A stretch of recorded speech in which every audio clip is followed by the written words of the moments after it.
नमस्कार। क्यूज के इस ऑनलाइन प्लेटफॉर्म पर आप सभी का हार्दिक अभिनंदन और स्वागत है। उम्मीद करता हूँ आप सभी स्वस्थ होंगे, मस्त होंगे और निरंतर अपने स्वाध्याय में व्यस्त होंगे।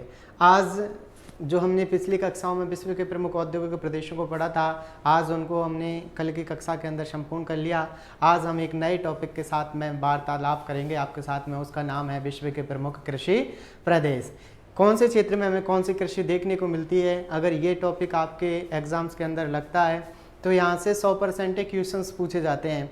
हम बात करेंगे प्रीवियस ईयर क्वेश्चंस को लेकर भी, प्रीवियस ईयर क्वेश्चन में क्या क्या पूछा गया था और क्वेश्चन कहाँ से पुटअप किए जाते हैं। क्योंकि जो वर्तमान का दौर चल रहा है ये कंपटीशन का दौर है। यहाँ पर हार्ड वर्क की बजाय स्मार्ट वर्क से सफलता आसानी से मिल सकती है। तो हम हार्ड वर्क ना करते हुए स्मार्ट वर्क करें और स्मार्ट वर्क को भी हम हार्ड वर्क के तरीके से करें, यानी उसे अच्छी गहनता के साथ में अध्ययन करें।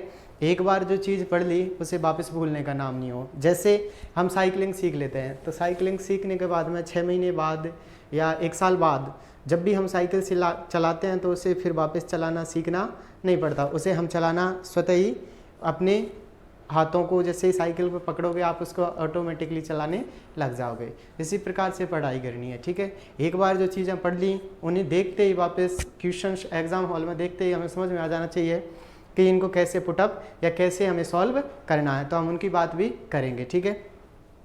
तो हम विश्व में कृषि प्रकार को लेकर के बात करेंगे, कौन कौन सी कृषि प्रकार देखने को मिलते हैं और कितने कृषि प्रकार हमारे विश्व के अंदर बताए गए हैं, उन सभी को लेकर के हम चर्चा आज करने वाले हैं। तो सबसे पहले बात कर लेते हैं कृषि प्रदेशों को लेकर के, ठीक है। तो कृषि प्रकार से पहले हम महाद्वीपों की स्थिति को जान लेते हैं, क्योंकि स्थिति से भी संबंधित भूमध्य सागरीय कृषि को जब हम पढ़ेंगे तब वो स्थिति से संबंधित पूछे जाते हैं। जैसे यहाँ पर बात करें,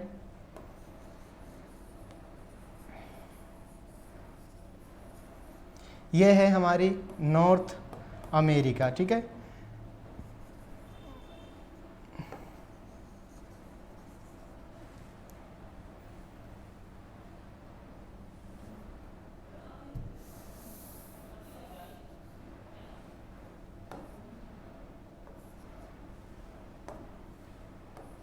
ये कौन से है? North America.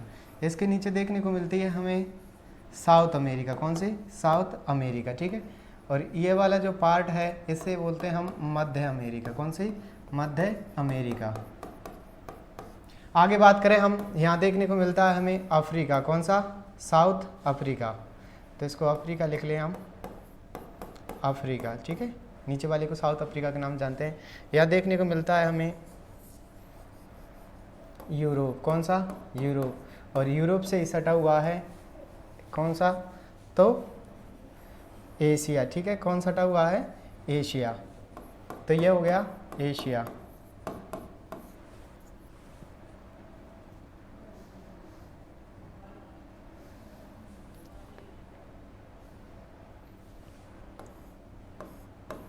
ये हो गया एशिया, ठीक है। और ये हमारा प्रायद्वीपीय भारत है। हमने इन सब के बारे में अच्छे से अध्ययन कर लिया। यहाँ की बात करें तो यहाँ देखने को मिलता है हमें ऑस्ट्रेलिया। कौन सा? ऑस्ट्रेलिया महाद्वीप। और नीचे देखने को मिलता है अंटार्कटिका महाद्वीप। कौन सा? अंटार्कटिका महाद्वीप, ठीक है। अंटार्कटिका महाद्वीप देखने को मिलता है 1 2 3 4 5 6 और 7। ये हमारे 7 महाद्वीप हो जाते हैं। आज हम इन महाद्वीपों में किस महाद्वीप के अंदर कौन सी कृषि प्रदेश देखने को मिलते हैं उन सभी की चर्चा करेंगे। तो आज आप सभी डाल लीजिए विश्व के प्रमुख कृषि प्रदेश। विश्व के प्रमुख कृषि प्रदेश, प्रमुख कृषि प्रदेश। हाँ, एक और इसके बाद में देखते हैं। अभी शायद 2 क्लासों में कंप्लीट हो जाना चाहिए, क्योंकि मोस्टली हमें इसके अंदर जो स्थानांतरित कृषि है, वाणिज्यिक कृषि है और विशिष्ट कृषि है, इन्हीं और चावल प्रधान कृषि है, उसके बारे में ही पढ़ना। उसके बाद में तो फिर और नॉर्मली उनके बारे में जानते चलेंगे। सबसे मोस्टली रहती है हमें जो स्थानांतरित कृषि है। अब बात करें विश्व के कृषि प्रदेश की, तो इसकी बात करते हैं। सबसे पहले ये कृषि प्रदेशों का प्रकार किसने दिया था? और मोस्ट है, कई बार पूछा गया है। क्या पूछा गया है कि विश्व के कृषि प्रदेशों का विभाजन किसने किया है? तो विभाजन करने का कार्य किया है DS बटलेसी ने। किसने? DS व्हिटलसी, DS व्हिटलसी या व्हिटलसी ने इनको कृषि प्रदेशों को बांटा है। अब बात करें पूरे विश्व के, यानी वर्ल्ड को कितने कृषि प्रदेशों में बांटा है, तो इन्होंने 13 कृषि प्रदेशों में बांटा है। कितने में बांटा है? 13 कृषि प्रदेशों में बांटा है। ठीक है, कितने कृषि प्रदेशों में बांटा है? तो 13 कृषि प्रदेशों में बांटा है। अब बात करते हैं इन्होंने किस शोध पत्र में इसकी जानकारी दिया, क्या कौन सा प्रपत्र देखने को मिलता है, तो इनका शोध पत्र है major region agriculture, major agriculture regions of world, major agriculture region of world, ये शोध पत्र देते हैं ये। और इसके अंदर ये कृषि प्रदेशों को, विश्व के प्रमुख कृषि प्रदेशों को 13 कृषि प्रदेशों के अंदर विभक्त करते हैं। कई बार तो ऊपर से क्वेश्चन उठा लिया जाता है कि विश्व के कृषि प्रदेशों का विभाजन किसने किया? DS व्हिटलसी ने। विश्व में कितने कृषि प्रदेश बताए? तो 13। कितने बताए थे? 13। ठीक है, कि 13 कृषि प्रदेश हमें पूरे विश्व के अंदर देखने को मिलते हैं। बात करें इन्होंने ये शोध पत्र दिया कब था, तो ये था सन 36 का। कब का? सन 36 का। 1936 में इन्होंने ये शोध पत्र दिया था। कौन सा? Major agriculture region of world. इसके अंदर इन्होंने कहा था कि जो विश्व के कृषि प्रदेश हैं उनको हम 13 प्रदेशों के अंदर विभक्त कर सकते हैं, या 13 प्रदेशों के अंदर इन्होंने विभाजित किया था। मोस्टली इसको वापस याद रख लेना, DS व्हिटलसी को कृषि प्रदेशों का जो विश्व में विभाजन किया है वो किसने किया है? DS व्हिटलसी ने। किसने किया है? DS व्हिटलसी ने। शोध पत्र major agriculture region of world में बात करें कब दिया है, तो 1936 के अंदर दिया है। ठीक है, तो ये हो जाती है मोटी मोटी सी बात। अब बात करते हैं हम DS व्हिटलसी को लेकर के इन्होंने कौन कौन से कृषि प्रदेशों को बताया है। ठीक है, उससे पहले इन्होंने 2 चीजें बताई थी। क्या बताई थी? एक तो कृषि के प्रदेशों के निर्धारण हेतु इन्होंने 5 आधार दिए थे। कितने? 5 आधार दिए थे और प्रकार बताए थे 13। तो कृषि प्रदेशों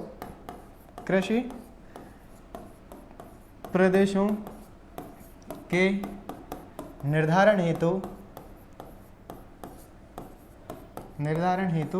5 आधार बताए थे। कितने आधार बताए थे?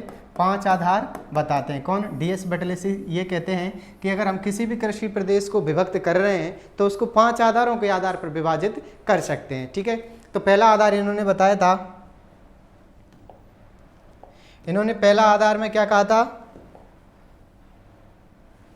यानी ये 5 ही तरीके हैं जिससे हम आगे वाले जो 13 कृषि प्रदेश हैं, 5 आधार को रख करके हम उसके बारे में अध्ययन करेंगे और उससे क्वेश्चंस भी बनते हैं। पहला प्रकार बताया था कृषि एवं पशुपालन का सहचार्य, यानी पहला आधार क्या होना चाहिए? कृषि व पशुपालन का साहचर्य, यानी इसकी बात करें कृषि एवं पशुपालन का साहचर्य, ये क्या कहता है? तो ये कहता है कि जो कृषि की जा रही है उसमें कृषि अधिक की जाती है या पशुपालन अधिक किया जाता है, यानी कृषि और पशुपालन के सहचार्य को इसके अंदर बताना है। इसमें देखना होता है, 2 तरीके देखने होते हैं। कौन कौन से? तो पहले तरीके में इसमें कृषि पर बल दिया जाता है, इसमें कृषि पर बल दिया जाता है।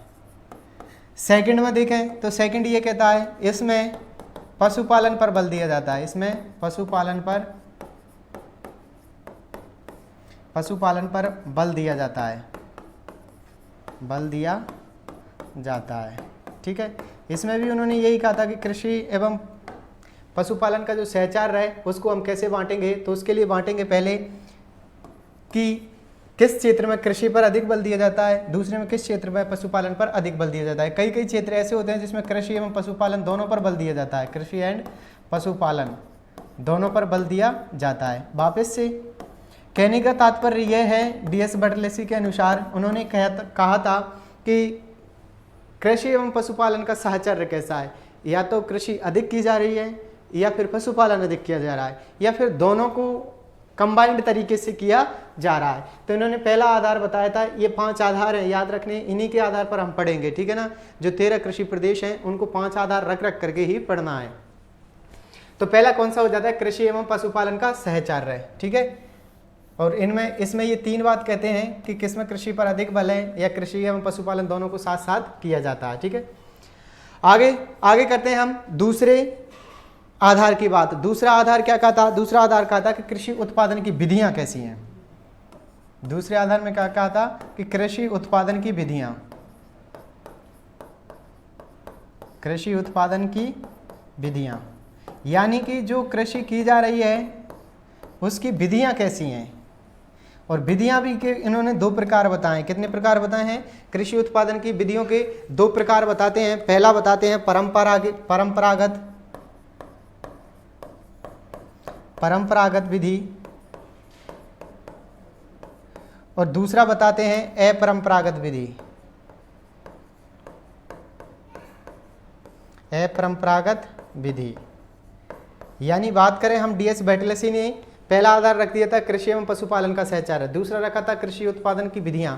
इसमें बताया था उन्होंने कौन कौन से, तो परंपरागत और अपरंपरागत। बात करें परंपरागत की,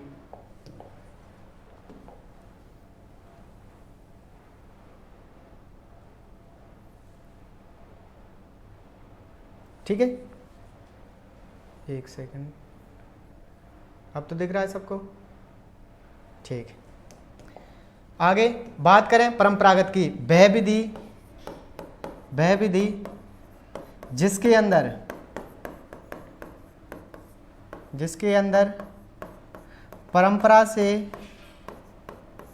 परंपरा से जो रीति चलती आ रही है। सर पहले हम इसकी बात कर रहे हैं, ठीक है ना। जो विधि प्रचलित है या प्रकार प्रचलित है उसी के आधार पर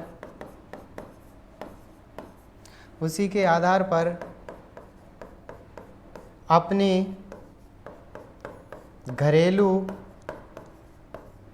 औजारों का प्रयोग करते हुए, औजारों का प्रयोग साथ में सभी घर के व्यक्तियों के द्वारा जो कृषि की जाती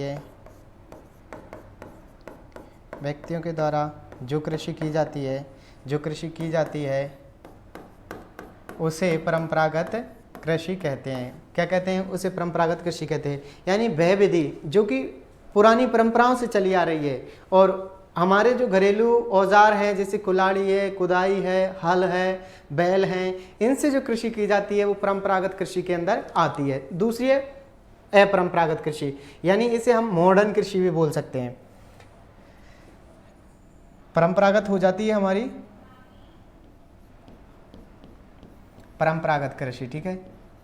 और परंपरागत कृषि को हमने देख लिया। अब बात करते हैं अपरंपरागत की। किसकी,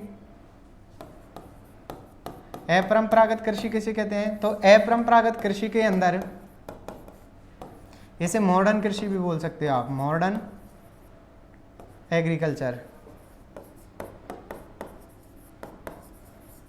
एग्रीकल्चर भी बोल सकते हैं। किसको, अपरंपरागत कृषि को। कारण ये है, कारण क्या है, तो कारण ये है कि इसके अंदर, इस कृषि में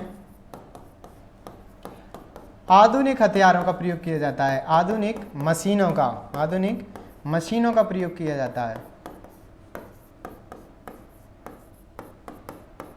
आधुनिक मशीनों का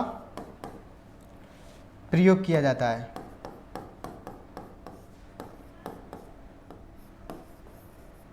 क्या किया जाता है इसके अंदर, तो अपरंपरागत कृषि के अंदर इसे मॉडर्न एग्रीकल्चर के नाम से भी जानते हैं। इस कृषि में आधुनिक मशीनों का प्रयोग किया जाता है, ठीक है। जैसे हम बात करें हार्वेस्टर,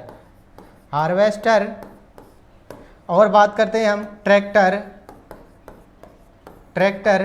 और बात करें हम तो जो कीटनाशक हैं, और उर्वरक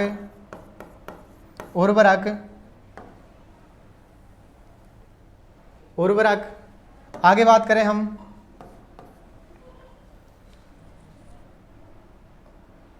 तो विशिष्ट कृषियाँ की जाती हैं। कई और हथियार भी हैं, इसके अलावा भी कई प्रकार की मशीनें और संचालित हैं जिनके द्वारा कृषि करने में सहायता होती है। तो क्या होता है अपरंपरागत विधि में, जिसे हम मॉडर्न एग्रीकल्चर के नाम से जानते हैं, और इस कृषि में आधुनिक मशीनों का प्रयोग किया जाता है। वापस जैसे ट्रैक्टर, हार्वेस्टर, कीटनाशक, उर्वरक आदि विशिष्ट प्रकार की कृषियाँ की जाती हैं। किसके अंदर? तो ये की जाती हैं अपरंपरागत विधि में। थोड़ा सा परंपरागत को इसके साथ में ही रखें जिससे और आसानी से याद हो जाए। जैसे इसको देख लो आप, अपरंपरागत में जो प्राचीन विधियां हैं उसी के आधार पर कृषि साथ साथ प्राचीन हथियारों का प्रयोग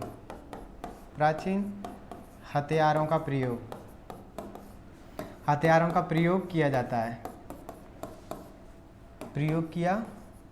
जाता है। इसके अंदर बात करें कौन कौन से हैं, तो इसमें कुदाली हो जाती है हमारी, कुदाली, हल, आगे फावड़ा, गैंती, दरांती, हशिया। तो ये सभी क्या है? ये प्राचीन विधियां हैं, यानी परंपरागत के अंदर जो परंपराओं से चली आ रही हैं उसी को फॉलो किया जा रहा है, तो इसे परंपरागत विधि के अंदर आ जाती है। और अपरंपरागत विधियों में ये मॉडर्न कृषि है, इसके अंदर जो आधुनिक मशीन है उसके द्वारा प्रयोग किया जाता है। तो आप सीधा अनुमान ये भी लगा सकते हैं कि परंपरागत कृषि में क्या होता है, उत्पादन तो अधिक होता है लेकिन लाभ अधिक नहीं होता, उत्पादन भी कम होता है और लाभ भी कम होता है। क्यों? क्योंकि इसमें हम प्राचीन हथियारों का श्रम अधिक लगता है। इसके अंदर क्या लगता है? श्रम अधिक लगता है। इसमें वापस देखो, श्रम अधिक लगता है, इसमें श्रम कम लगता है। इसमें जो उत्पादन कम होता है, इसमें उत्पादन अधिक होता है। इसमें लाभ की प्राप्ति कम होती है लेकिन इसमें लाभ की प्राप्ति अधिक होती है। तो ऐसे कई आधार हैं जिसके आधार पर हम परंपरागत और अपरंपरागत में भेद कर सकते हैं। तो ये हमारे दो प्रकार हो जाते हैं। पहला कौन सा पढ़ा था? पहला पढ़ा था हमने कृषि एवं पशुपालन का सहचर्य, और दूसरा है कृषि उत्पादन की विधियां, और तीसरा है कृषि उपभोग का स्वरूप। कौन सा? कृषि उपभोग का स्वरूप।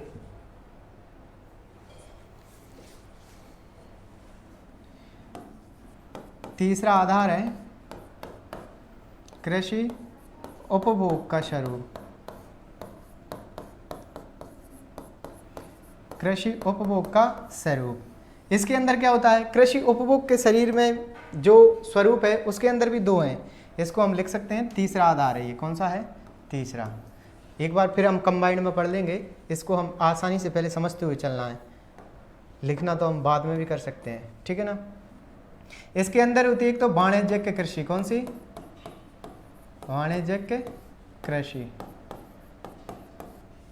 और दूसरी होती है जीविकापार्जन कृषि। जीविकापार्जन कृषि।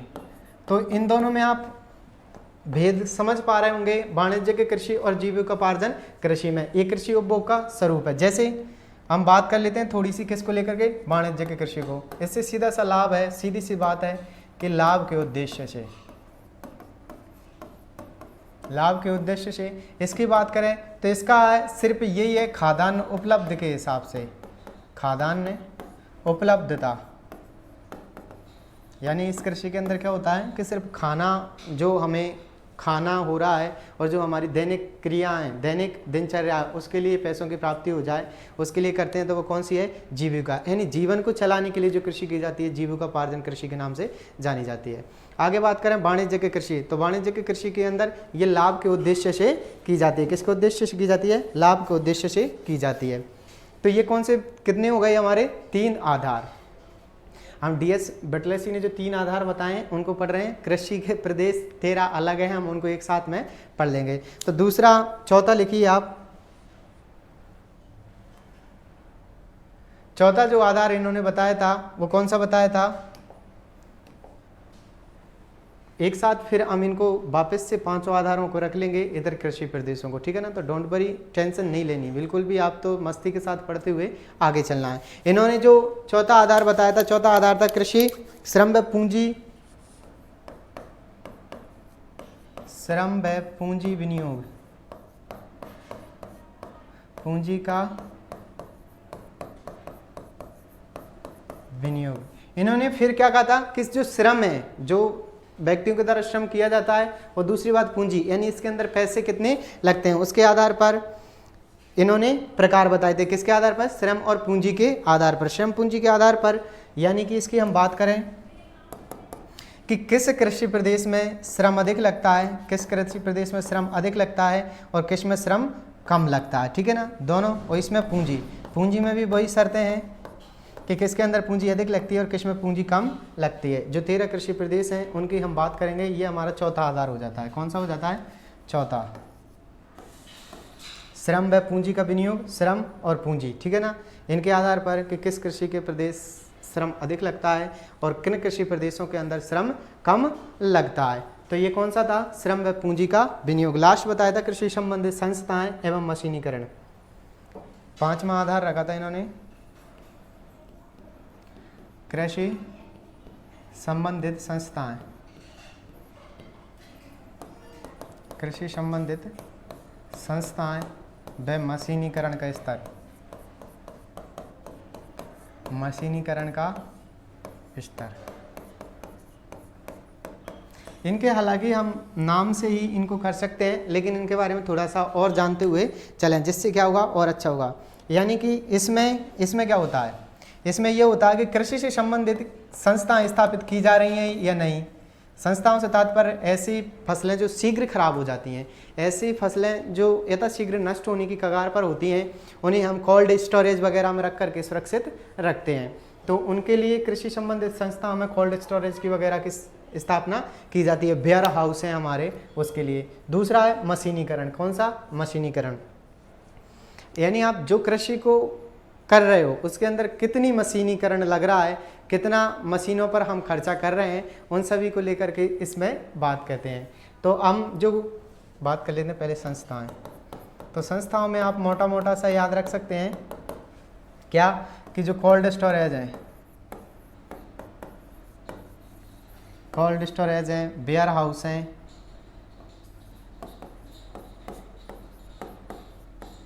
वेयर हाउस हैं, ठीक है, और भी बड़े बड़ी जो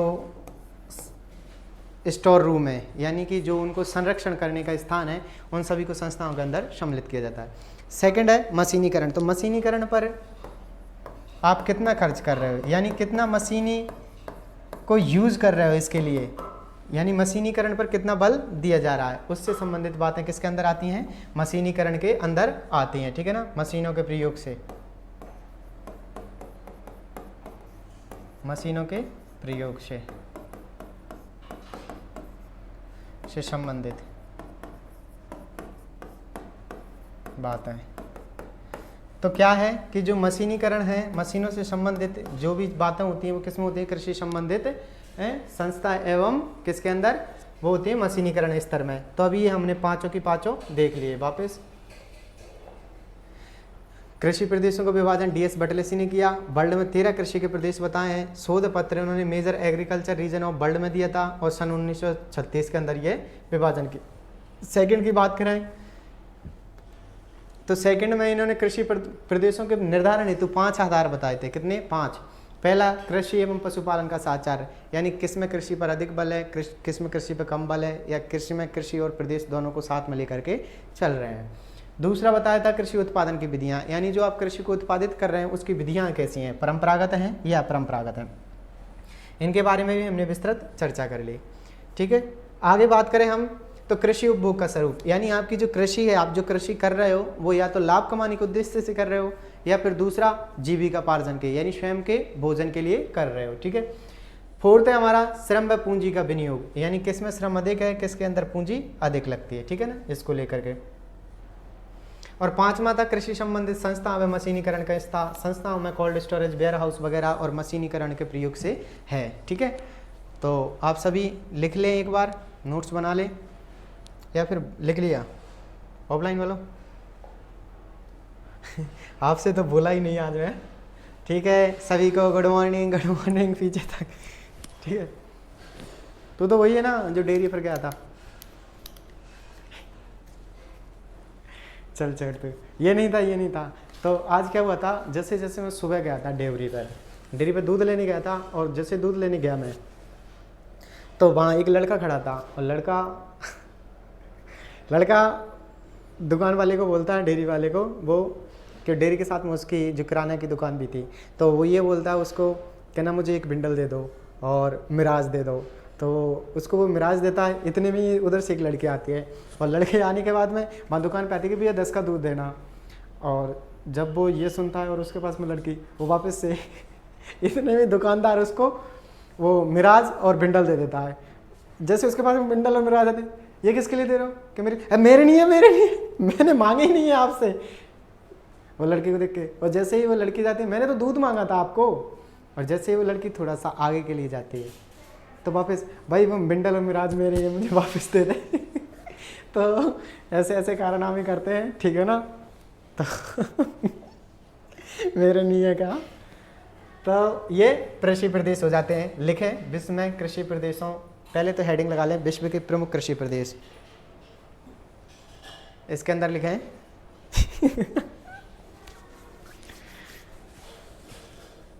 लिख लिया विश्व के प्रमुख कृषि प्रदेश। विश्व में लिखो और फास्ट लिखते चलना। विश्व में प्रमुख कृषि प्रदेशों का विभाजन DS बटलेसी के अनुसार किया गया, या तो आप ऐसे ही लिख लो, कृषि प्रदेशों का विभाजन DS बटलेसी है, और विश्व में 13 कृषि प्रदेश बताएं। शोध पत्र major agriculture region of world है, और सन 1936 के अंदर इन्होंने दिया था। हाँ ऐसे ही लिख लो आप तो।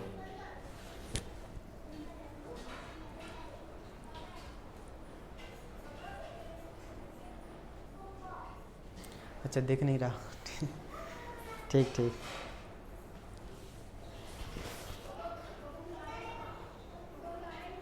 लिख लिया।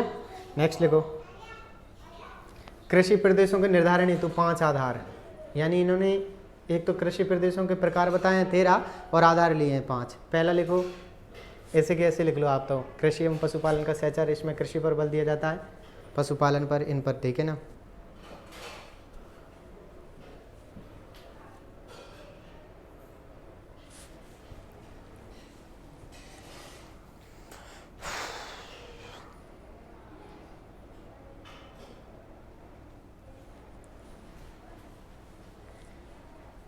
लिख लिया।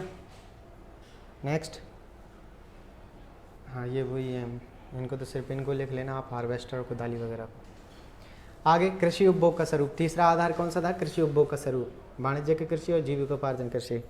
ये लाभ के उद्देश्य से की जाती है, उपलब्धता या जीवन यापन हेतु।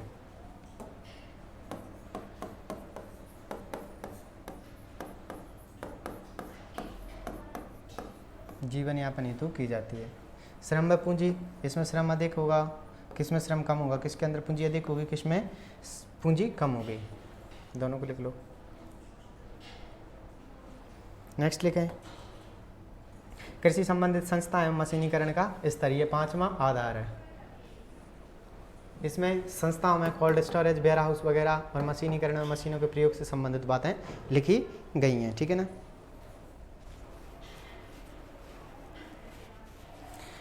ठीक है, अब नेक्स्ट बहुत महत्वपूर्ण है, ये तो 5 आधार हो जाते हैं, इनकी तो हम बाद में भी चर्चा करते हुए चलेंगे। अब महत्वपूर्ण चीज़ है वो ये है कि विश्व के 13 कृषि प्रदेश, प्रमुख कृषि प्रदेश, कृषि प्रदेश, ठीक है। विश्व के प्रमुख कृषि प्रदेशों के बारे में देखते हैं। तो पहले तो ये देख लेते हैं कितने प्रकार बताए हैं, 13 प्रकार, यानी हमें 13 प्रकार की कृषि को, 13 प्रकार की कृषि, कितने प्रकार की कृषि है, तो 13 प्रकार की कृषि है। अब बात करें हम कौन कौन सी है, तो पहले स्थान पर है स्थानांतरण कृषि, स्थानांतरित स्थानांतरित कृषि। पहला प्रकार कौन सा है? स्थानांतरित कृषि। दूसरा प्रकार है चलवासी पशुचारण।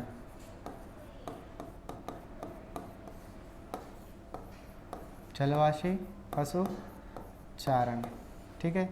तीसरा है विशिष्ट उद्यान कृषि। विशिष्ट उद्यान कृषि। फोर्थ कृषि का प्रकार है वो है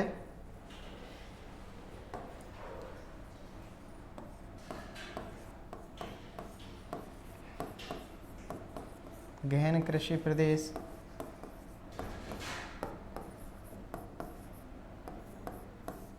चावल रहित, यानी जिसके अंदर चावल रहेगा। और इसी से मिलता जुलता बताया था इन्होंने गहन कृषि प्रदेश चावल विहीन। कौन सा? चावल विहीन। कौन सा बताया था? तो गहन कृषि प्रदेश चावल विहीन। एक तो बताया था चावल रहित और एक चावल रहित, ठीक है ना। आगे छठा बताया था वाणिज्यिक पशुपालन। वाणिज्यिक पशुपालन कौन सा बताया था? तो वाणिज्यिक पशुपालन। लिखते चलो अभी साथ साथ में ना, ठीक है। और इन्होंने जो सातवां प्रकार बताया था वो सातवां प्रकार बताया था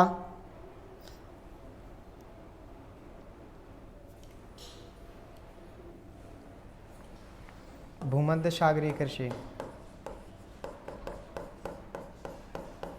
भूमध्य सागरीय कृषि। और आठवां कारण बताया था, आठवां कृषि प्रदेश बताया था, वो बताया था स्थानबद्ध कृषि। स्थानबद्ध कृषि, ठीक है। तो आठवीं कौन सी बताई थी? तो आठवीं बताई थी प्रारंभिक स्थानबद्ध कृषि, ठीक है ना। इसको प्रारंभ करो, लगा लेना। प्रारंभिक स्थानबद्ध कृषि। तो ये 8 प्रकार हो जाते हैं कृषि प्रदेशों को। लिख लिया आपने? हाँ लिख लो।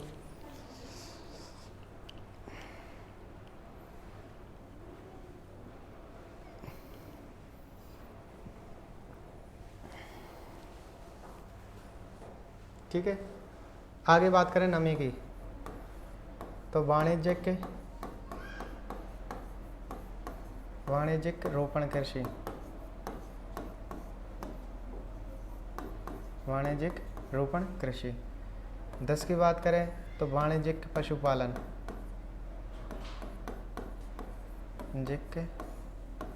पशुपालन कृषि। पशुपालन कृषि, ठीक है। 11वीं की बात करते हैं तो ये कौन सी थी? वाणिज्यिक रोपण कृषि और वाणिज्यिक पशुपालन कृषि। आगे इसके क्या हो रहा है? वाणिज्यिक डेयरी कृषि।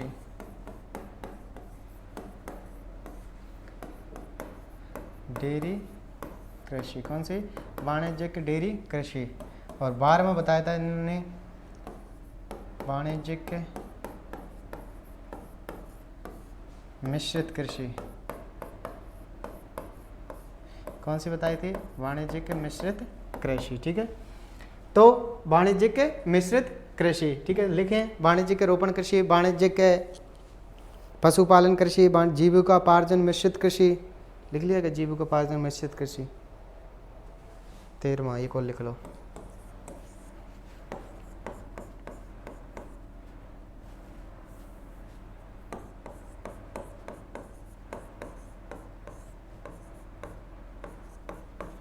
जीविकोपार्जन कृषि, ठीक है।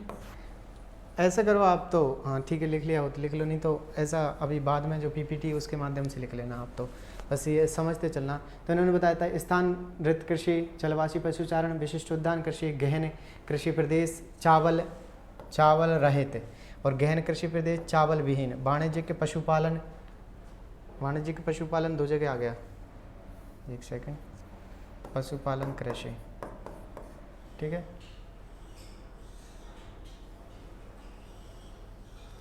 तो आगे भूमध्य सागरीय कृषि, प्रारंभिक स्थानबद्ध कृषि, जीविकापार्जन कृषि, वाणिज्यिक मिश्रित कृषि, वाणिज्यिक डेयरी कृषि और वाणिज्यिक रोपण कृषि। तो ये कितने प्रकार हो गए? ये 12 प्रकार हो जाते हैं। एक और प्रकार बचता है हमारे पास में, तो वो बचता है वाणिज्यिक अन्न कृषि। अन्न कृषि नहीं हुआ ना अभी,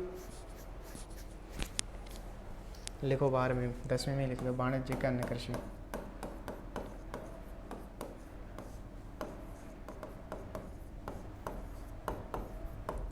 अन्न कृषि ये डीएस बटलसी के अनुसार, डीएस बटलसी के अनुसार जो 13 कृषि के प्रदेश बताए गए हैं उनको, उनके कौन कौन से प्रकार हैं। तो कई बार तो यहीं से अभी हाल ही के एग्जाम्स में एक क्वेश्चन पूछा गया था कि डीएस बटलसी के 13 कृषि के प्रदेशों में से, यानी डीएस बटलसी के अनुसार निम्न में से कौन सा कृषि प्रदेश है या नहीं है। तब ये 13 हमें देखने होंगे कि कौन सा है और कौन सा नहीं है। वापस जीविकापार्जन कृषि, जीविकापार्जन मिश्रित कृषि, वाणिज्यिक डेयरी कृषि, वाणिज्यिक अन्न कृषि, वाणिज्यिक रोपण कृषि, प्रारंभिक स्थानबद्ध कृषि, भूमध्य सागरीय कृषि, वाणिज्यिक पशुपालन कृषि, गहन कृषि प्रदेश चावल रहित, गहन कृषि प्रदेश चावल विहीन। आगे बात करें तो आगे है विशिष्ट उद्यान कृषि, चलवासी पशुचारण और स्थानांतरित कृषि। तो हम बात करें सबसे पहले स्थानांतरित कृषि को लेकर के, लिख लिया ना सबने स्थानांतरित कृषि। तो स्थानांतरित कृषि से तात्पर्य है एक स्थान से दूसरे स्थान पर की जाने वाली कृषि। कौन सी कृषि? जो एक स्थान से दूसरे स्थान पर की जाती है, यानी कि समय बदल बदल कर एक स्थान से दूसरे स्थान पर करते रहते हैं, उसे किस नाम से जानते हैं? तो उसे जानते हैं स्थानांतरित कृषि के नाम से। आगे बात करें हम, हालांकि ये इसको हम विस्तृत तरीके से पढ़ेंगे क्योंकि ये मोस्ट रहती है और इससे ये पूछा जाता है किस देश के अंदर कौन सी कृषि कहा जाता है। जैसे भारत की बात करें तो झूमिंग कृषि, मैक्सिको और मैक्सिको के अंदर इसे मिल्पा के नाम से जाना जाता है। आगे बात करें हम वेनेजुला, तो वेनेजुला के अंदर इसे कोनुकू कहा जाता है, ब्राज़ील में इसे रोका कहा जाता है, श्रीलंका में इसे चेन्ना कहा, श्रीलंका में इसे चेन्ना कहा जाता है और फिलीपींस में इसे चैनगिन कहा जाता है। जो हमारा वियतनाम है इसे रे कहा जाता है। तो ऐसे कई प्रकार हैं जिसमें अलग अलग क्षेत्रों में अलग अलग नाम से जानते हैं। जब हम इसकी और चर्चा करेंगे तब देख लेंगे। दूसरा चलवासी पशुचारण। कौन सा? चलवासी पशुचारण। चलवासी पशुचारण यानी कि जो पशु हैं उनको एक स्थान से दूसरे स्थान पर, जैसे बारिश होने पर जो मैदानी क्षेत्र है उसके अंदर पशुओं को ले जाया जाता है, ठीक है, और फिर पुनः जब बारिश खत्म हो जाती है तो पुनः उन मैदानों से वापस लाया जाता है, और जिन मैदानों के अंदर घास होती है तो उनके अंदर ये पुनः ले जाते हैं। जैसे एग्जाम्पल के राजस्थान में, तो राजस्थान का क्या होता है कि जैसे मरुस्थल वाले हैं तो वो मरुस्थल के पशुओं को लेकर के मैदानों की तरफ आ जाते हैं। कब? गर्मियों के टाइम पे, और जब वापस बरसातें प्रारंभ हो जाती हैं तो वापस वो अपने प्रदेश में ले जाते हैं। आगे विशिष्ट उद्यान कृषि। विशिष्ट उद्यान कृषि से तात्पर्य यह है कि वह कृषि जिसके अंदर जो फल हैं और जो पेड़ पौधे हैं उनसे संबंधित जो कृषि की जाती है उसे विशिष्ट उद्यान कृषि के नाम से जाना जाता है। आगे बात करें तो गहन कृषि चावल रहित, यानी कि ऐसे कृषि प्रदेश जहाँ पर मैदान तो कम है लेकिन जो उत्पादन है वो अधिक मात्रा में किया जा रहा है, और वो भी चावल से रहित का, यानी कि चावल अधिक उत्पादन मात्रा में। और ऐसे कृषि प्रदेश जिनमें कृषि तो अधिक गहन की जाती है लेकिन चावल के अलावा कृषि की जाती है, उनको क्या कह देते हैं हम? चावल विहीन कृषि प्रदेश। वाणिज्यिक पशुपालन कृषि, इस पर बड़े स्तर पर पशुपालन का पालन किया जाता है, और उनसे जो मांस है, ऊन है और कई प्रकार के दूध से बनने वाले पदार्थ हैं उन सभी का आय व्यय की जाती है। किसके अंदर? तो अभी तक किसकी बात कर ली थी? वाणिज्यिक कृषि पशुपालन की, यानी कि इसमें वाणिज्यिक स्तर पर पशुओं का पालन किया जाता है। अब बात करें हम किसकी? तो भूमध्य सागरीय कृषि की।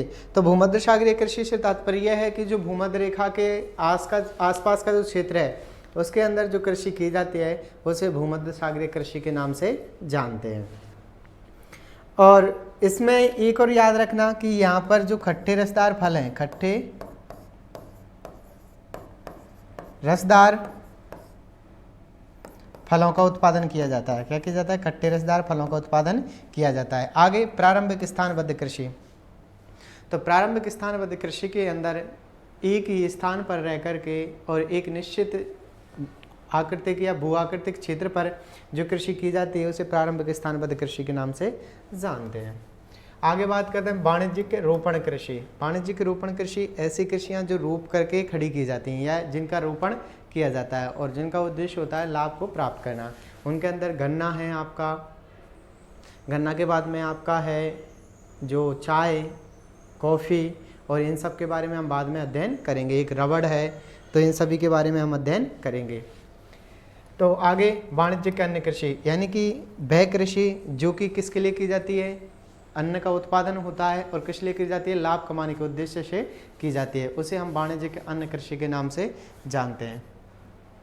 नेक्स्ट करते हैं वाणिज्यिक डेयरी कृषि। कौन सी? वाणिज्यिक डेयरी कृषि, यानी यहाँ पर बड़े मात्रा में पशुओं का पालन किया जाता है, बड़ी मात्रा के अंदर पशुओं को इकट्ठा किया जाता है और उनको क्या किया जाता है, उनसे पशुपालन किया जाता है। आगे बात करें हम तो आगे हमारा वाणिज्यिक मिश्रित कृषि, जिसके अंदर हम पशुपालन के साथ साथ कृषि को करते हैं और उसका उद्देश्य होता है लाभ कमाना। क्या होता है? लाभ कमाना।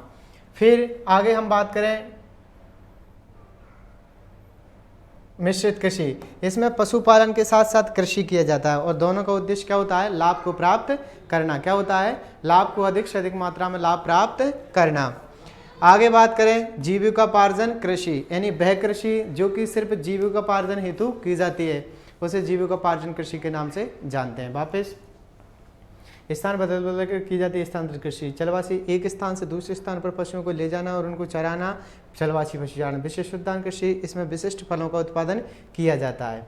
आगे गहन कृषि प्रदेश चावल रहित, यानी कि वह कृषि प्रदेश जहाँ पर गहन कृषि की जाती है और वो भी किसकी? चावल की। और वह कृषि प्रदेश जिनके अंदर चावल नहीं किए जाते, यानी चावल के अतिरिक्त कृषि की जाती है, वो भी कौन सी है? गहन, लेकिन जहाँ पर चावल उत्पन्न नहीं किए जाते। आगे बात करें वाणिज्यिक पशुपालन, यानी पशुओं का लाभ कमाने की दृष्टि से। भूमध्य सागरीय, भूमध्यरेखा के आसपास का क्षेत्र। प्रारंभिक स्थानबद्ध कृषि, यानी ऐसी कृषि जो कि एक स्थान पर की जाती है। वाणिज्यिक रोपण कृषि, इसमें रोपण कृषि को सम्मिलित किया जाता है, उद्देश्य लाभ कमाना। अन्न कृषि, उद्देश्य होता है अन्न का उत्पादन करना और लाभ कमाना। पशुओं के माध्यम से डेयरी और डेयरी से जितने भी पदार्थ बनते हैं उन सभी को बेच करके लाभ की प्राप्ति करना। इसमें कृषि और पशुपालन दोनों को साथ साथ किया जाता है। ठीक है। बात करें जीविकोपार्जन कृषि, यानी इसका जो उत्पादन किया जाता है वो सिर्फ किस लिए किया जाता है? ये सिर्फ हमें खाने के लिए, ताकि हमारा जीवन चलता रहे। तो ये तो थे 13 कृषि प्रदेश जिनको DS बटलेसी ने बांटा है। चलिए आगे चलते हैं, अब एक के बारे में अध्ययन करेंगे। ठीक है। और अध्ययन करने से पहले हम 5 आधारों पर लेकर के अध्ययन करेंगे। जैसे हमने स्थानांतरित कृषि ली, आगे बात करेंगे। तो विश्व में कृषि के प्रकार, आगे बात करें कृषि प्रदेशों के निर्धारण हेतु 5 आधार। कौन से आधार? 5 आधार। जैसे हम पढ़ेंगे कैसे इनको, तो पहले हमने स्थानांतरित कृषि ली। कौन सी? स्थानांतरित कृषि ली। अब इसको पहले देखेंगे स्थानांतरित कृषि में पहले वाले को लगाकर, यानी कृषि एवं पशुपालन का सहचार्य। तो इसमें क्या होता है? स्थानांतरित कृषि में कृषि पर अधिक बल दिया जाता है, कृषि पर अधिक बल दिया जाता है, पशुपालन पर कम बल दिया जाता है। ठीक है। तो ये पहला टाइप लग जाता है। सेकंड, कृषि उत्पादन की विधियां, और उत्पादन की विधियां 2 हैं, परंपरागत और गैर परंपरागत। बात करें परंपरागत की, तो बता सकते हो स्थानांतरित कृषि में किन सी विधियों का प्रयोग किया जाता है? परंपरागत, क्योंकि इसमें जो अपने हथियार हैं, जैसे हमारे हसिया है, दांतड़ी है, कुदाली है, फावड़ा है, हल है, यानी कि जो हमारे औजार हैं उन्हीं के द्वारा कृषि की जाती है। आगे गैर परंपरागत, तो गैर परंपरागत जो संसाधन है उनका प्रयोग नहीं किया जाता, यानी गैर परंपरागत विधियों का, यानी मॉडर्न टेक्नोलॉजी का। तो इसमें ट्रैक्टर, जो हार्वेस्टर वगैरह, उनका प्रयोग बहुत कम मात्रा में किया जाता है। आगे कृषि उपभोग का स्वरूप, कृषि उपभोग के स्वरूप में 2 पढ़ेंगे। क्या पढ़ेंगे? क्या ये वाणिज्यिक कृषि है या जीविकोपार्जन कृषि है? आप बताओ कौन सी कृषि है? तो ये जीविकोपार्जन कृषि है। इसमें लोगों के जीवन निर्वाह के लिए कृषि की जाती है, इसलिए जीविकोपार्जन कृषि है। इसको लाभ कमाने के उद्देश्य से नहीं की जाती। नेक्स्ट, श्रम व पूंजी का विनियोग, तो इसमें श्रम अधिक लगता है लेकिन पूंजी कम लगती है। क्या होता है? पूंजी का प्रयोग कम किया जाता है, जबकि श्रम क्या अधिक मात्रा में लगता है। आगे कृषि संबंधित संस्थाएं एवं मशीनीकरण, तो इसके संबंधित संस्थाओं की स्थापना भी नहीं की जाती। मशीनीकरण का प्रयोग भी बहुत कम मात्रा में किया जाता है। तो ऐसे हम इन 5 आधारों को लेकर के एक एक कृषि के अंदर रखेंगे, जैसे स्थानांतरित कृषि के अंदर रखा और 5 आधार पर इसका पढ़ेंगे, क्योंकि कभी कभी पूछ लेता है वो, जैसे आप अच्छे एग्जाम्स की तैयारी कर रहे हो तो वो पूछ लेगा आपको स्थानांतरित कृषि में ये वाणिज्य के उत्पादन के लिए की जाती है, जीविकोपार्जन के लिए की जाती है, या इसमें परंपरागत औजारों का प्रयोग किया जाता है या आधुनिक हथियारों का प्रयोग किया जाता है, आधुनिक औजारों का प्रयोग किया जाता है। तो आई होप तुम समझ गए होंगे क्वेश्चंस का टाइप क्या पूछा गया। जैसे मैं पूछ लूँ आपको, स्थानांतरित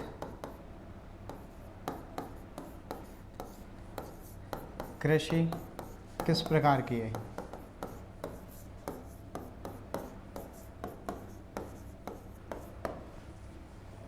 ऑप्शन ए जीविकोपार्जन,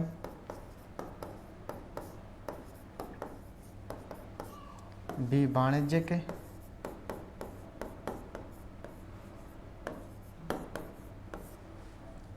ऑप्शन सी ए व बी दोनों, ऑप्शन डी नोटा। तो कौन सा सही है? लगाओ। अब दूसरा क्वेश्चन, इनसे क्वेश्चंस के टाइप कैसे बन सकते हैं? स्थानांतरित कृषि, स्थानांतरित कृषि में श्रम व पूंजी को समझाइए।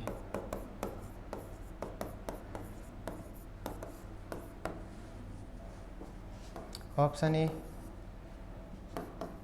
श्रम अधिक,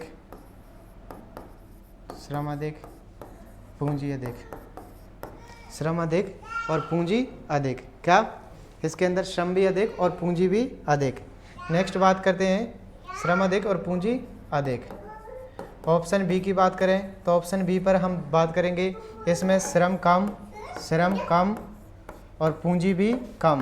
क्या होगा? श्रम कम और पूंजी भी कम प्रयोग की जाएगी। ठीक है ना। आगे ऑप्शन सी में श्रम अधिक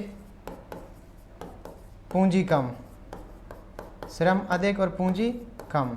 ऑप्शन डी, इसमें श्रम अधिक पूंजी अधिक, श्रम कम पूंजी कम, इसमें श्रम अधिक और पूंजी कम। ऑप्शन डी की बात करते हैं तो ऑप्शन डी में है पूंजी अधिक, यानी श्रम कम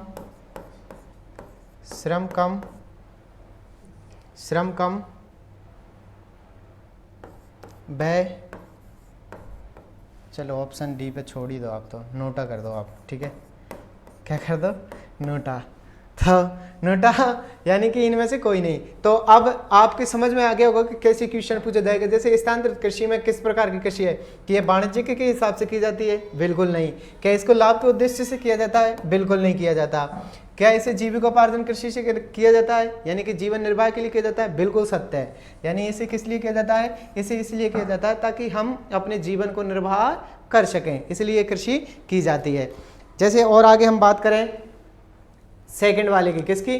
स्थानांतरित कृषि में श्रम व पूंजी को समझाइए। यानी कि श्रम अधिक होता है, बिल्कुल सही है, श्रम तो अधिक होता है, लेकिन पूंजी अधिक होती है? बिल्कुल नहीं होती, पूंजी अधिक नहीं होती, क्योंकि बहुत कम मात्रा में जो प्राकृतिक औजार हैं उन्हीं के द्वारा क्या कर लिया जाता है? उन्हीं के द्वारा कृषि कर ली जाती है। क्या कर ली जाती है? कृषि कर ली जाती है।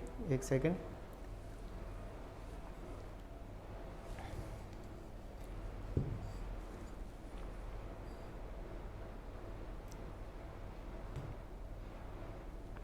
तो आपकी समझ में आया कैसे क्या, मतलब कैसे क्या करना है आपको, वो सब के बारे में आपको समझ में आया होगा। ठीक है, जैसे हम और नेक्स्ट बात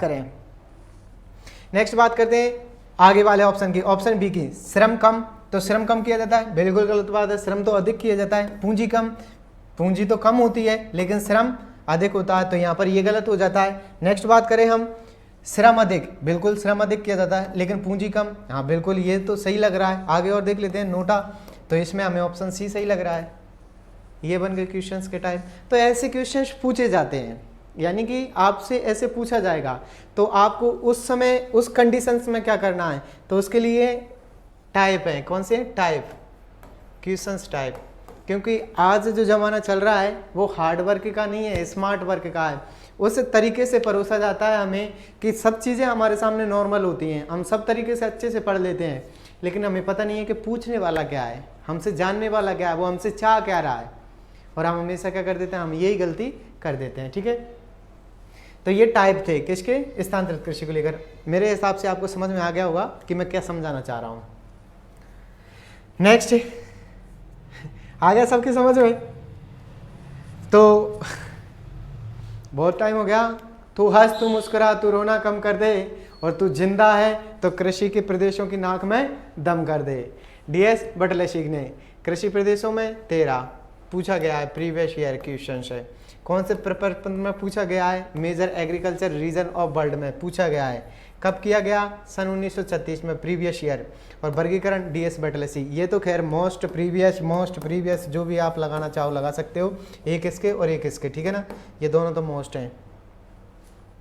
आगे बात करें 13 कृषि प्रदेश कौन कौन से हैं, तो पहले स्थानांतरित कृषि, दूसरा चलवासी पशुचारण, 13 प्रारंभिक स्थानबद्ध कृषि, भूमध्य सागरीय कृषि, विशिष्ट उद्यान कृषि, वाणिज्यिक अन्न कृषि, वाणिज्यिक रोपण कृषि, वाणिज्यिक डेयरी कृषि। इन सब की बातें हमने पहले ही कर ली हैं। आगे वाणिज्यिक पशुपालन कृषि, वाणिज्यिक मिश्रित कृषि, जीविकोपार्जित कृषि, और गहन कृषि उत्पादन चावल प्रधान, और गहन कृषि उत्पादन चावल विहीन, है ना, इन दोनों को याद रख लेना। तो ये 13 कृषि प्रदेश थे। आगे बात करें हम स्थानांतरित कृषि, पहले कृषि पढ़ने जा रहे हैं, अच्छे से हेडिंग डाल लीजिए, स्थानांतरित कृषि। कौन सी? स्थानांतरित कृषि। तो स्थानांतरित कृषि से तात्पर्य मैंने पहले ही बता दिया था, जो जगह या एक स्थान से दूसरे स्थान पर की जाती है उसे स्थानांतरित कृषि कहा जाता है। आवाज आ रही है सभी का? आवाज आ रही है? ठीक है, वेरी गुड। हाँ, तो कृतन दहन प्रणाली किस नाम से जाना जाता है? कृतन दहन प्रणाली, स्लेश एंड बर्न कृषि, पर्यावरण की दुश्मन, पुराने समय की कृषि, आदिवासियों की कृषि। पर्यावरण के दुश्मन क्यों कहा जाता है इसे? क्योंकि इसमें पेड़ काटे जाते हैं। क्या किए जाते हैं? पेड़ काटे जाते हैं, और कुछ पेड़ों को जलाया जाता है। इस जलाने पर ये क्या, एयर पोल्यूशन करेंगे। क्या करेंगे? एयर पोल्यूशन करेंगे, एयर पोल्यूशन करेंगे। और यहाँ से कौन सा कर रहे हैं? तो ये यहाँ से तो जो ऑक्सीजन है, O2 की मात्रा, उसको कम कर रहे हैं। ठीक है, पुराने समय की कृषि क्यों है? क्योंकि ये प्रारंभिक समय में यही कृषि प्रचलन में देखने को मिलती है। आदिवासियों की कृषि, क्योंकि अभी भी आदिवासी क्षेत्रों में ये कृषि का प्रचलन देखने को मिलता है। लिखें स्थानांतरित कृषि में, और इसके नाम लिख लें आप।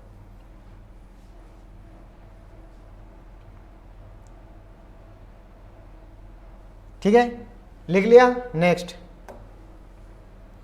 विश्व के प्रमुख प्रदेश, यानी कि स्थानांतरित कृषि विश्व के कौन कौन से प्रदेशों में देखने को मिलती है। बात करें हम, पहला मध्य व दक्षिण अमेरिका। मैप से समझते चलेंगे, ये तो है दक्षिण अमेरिका, ये है मध्य अमेरिका। ठीक है, तो इन वाले प्रदेशों में देखने को मिलती है। नेक्स्ट कहा इसने मध्य अफ्रीका, तो अफ्रीका और अफ्रीका के मध्य में इस वाले क्षेत्र में देखने को मिलती है। कौन सी? प्रारंभिक स्थानबद्ध कृषि या स्थानांतरित कृषि। दक्षिण पूर्वी एशिया, ये एशिया का क्षेत्र, ठीक है ना, इसमें दक्षिण, ये तो पूर्व हो गया और ये दक्षिण, तो इस प्रदेशों में हमें कौन सी देखने को मिलती है? स्थानांतरित कृषि। तो लिखें विश्व के प्रमुख प्रदेश, इनके अंदर देखने को मिलती है। कभी वो इस पर्टिकुलरली कोई नाम ना दे और ऑप्शन में दे दे। प्रारंभिक स्थानबद्ध कृषि देखने को मिलती है मध्य व दक्षिण अमेरिका, ऑप्शन बी मध्य अफ्रीका, ऑप्शन डी दक्षिण व दक्षिण पूर्वी एशिया, और ऑप्शन डी कोई अलग दे दे आपको। तो आपको उस वक्त क्या बताना है? इन तीनों को याद रखना, मध्य अमेरिका व दक्षिण अमेरिका, मध्य अफ्रीका, दक्षिण और पूर्वी एशिया प्रदेशों में स्थानांतरित कृषि देखने को मिलती है। अब वेरी वेरी मोस्ट, क्योंकि यहाँ से क्वेश्चंस पुटअप किए जाते हैं स्थानांतरित कृषि में। ठीक है, तो मध्य अमेरिका व मैक्सिको में मिल्पा, क्या कहा जाता है? मिल्पा। कैसे याद रखेंगे? ममे मी, यानी मध्य अमेरिका और मैक्सिको में मिल्पा। आगे ब्राजील में रोका, तो ब्राजील में रोका, बार। वेनेजुएला में कोनिके, यानी कि बैंक। कैसे? बैंक। आगे कांगो या जायरो मसेले यानी कि काम, कांगो और मसोले। मेडागास्कर में टाबी यानी कि मेटा। आगे पश्चिम अफ्रीका में लोगान यानी कि अलो। तो ऐसे आप चाहो तो इनको ट्रिक से रख सकते हो, और वैसे मेरे हिसाब से बिना ट्रिक के बेटर है कि क्योंकि इनको याद करने के बजाय डायरेक्ट याद करें। मध्य अमेरिका मैक्सिको में मिल्पा, मध्य अमेरिका मैक्सिको में मिल्पा। आगे वेनेजुला में कोने को, ब्राज़ील में रोका, और कांगो में मसोले, मेडागास्कर में टाबी, पश्चिम अफ्रीका में लोगान। वापस पश्चिम अफ्रीका में लोगान, मेडागास्कर में टाबी, कांगो जायरो में मसोले, वेनेजुला में कोने को, ब्राज़ील में रोका, और मध्य अमेरिका मैक्सिको में मिल्पा। लिखें इसको।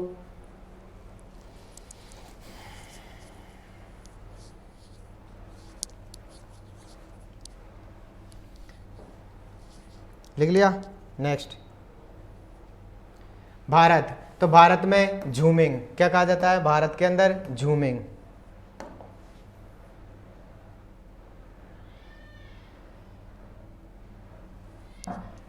क्या कहा जाता है? झूमिंग। श्रीलंका में चैना, फिलीपींस में चैनगिन, म्यांमार या बर्मा में तुंगा, वियतनाम में रे, इंडोनेशिया मलेशिया में लेडान, और थाईलैंड में तामराई। ये प्रीवियस ईयर में पूछे गए हैं और कुछ महत्वपूर्ण देश हैं जिनमें ये कृषि कहा जाता है।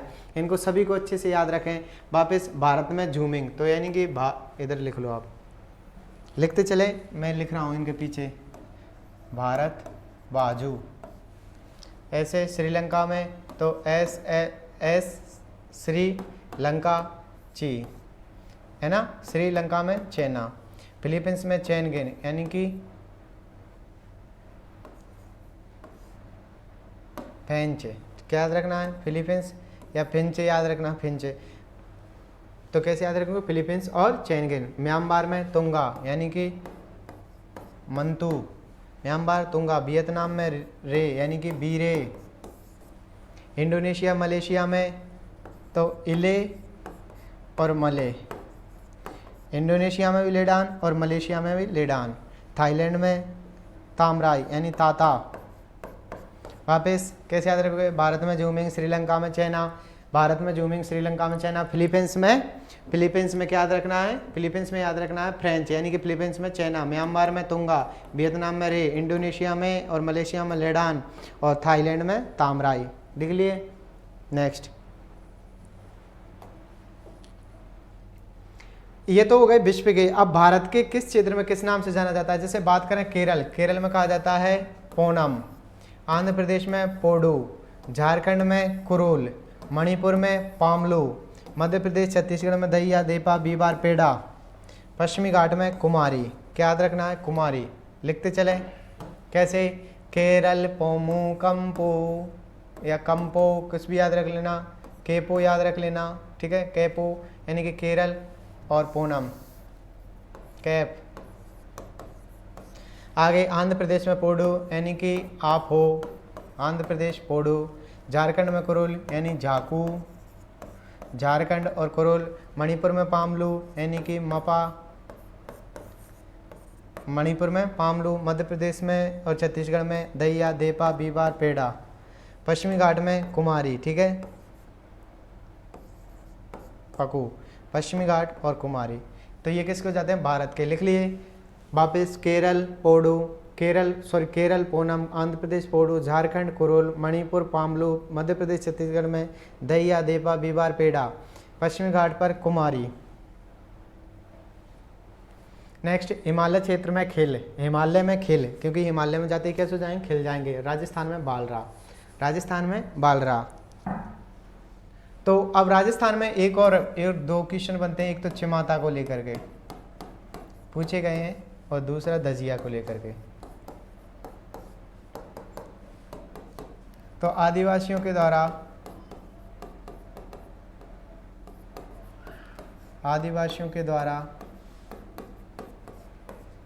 जो पहाड़ी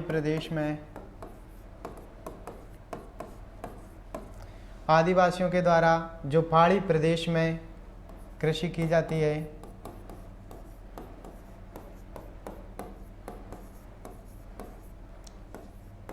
है उसे चिमाता कहते हैं। चिमाता कहते हैं।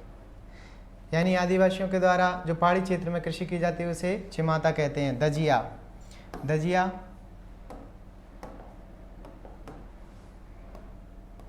व्यय स्थानांतरित कृषि,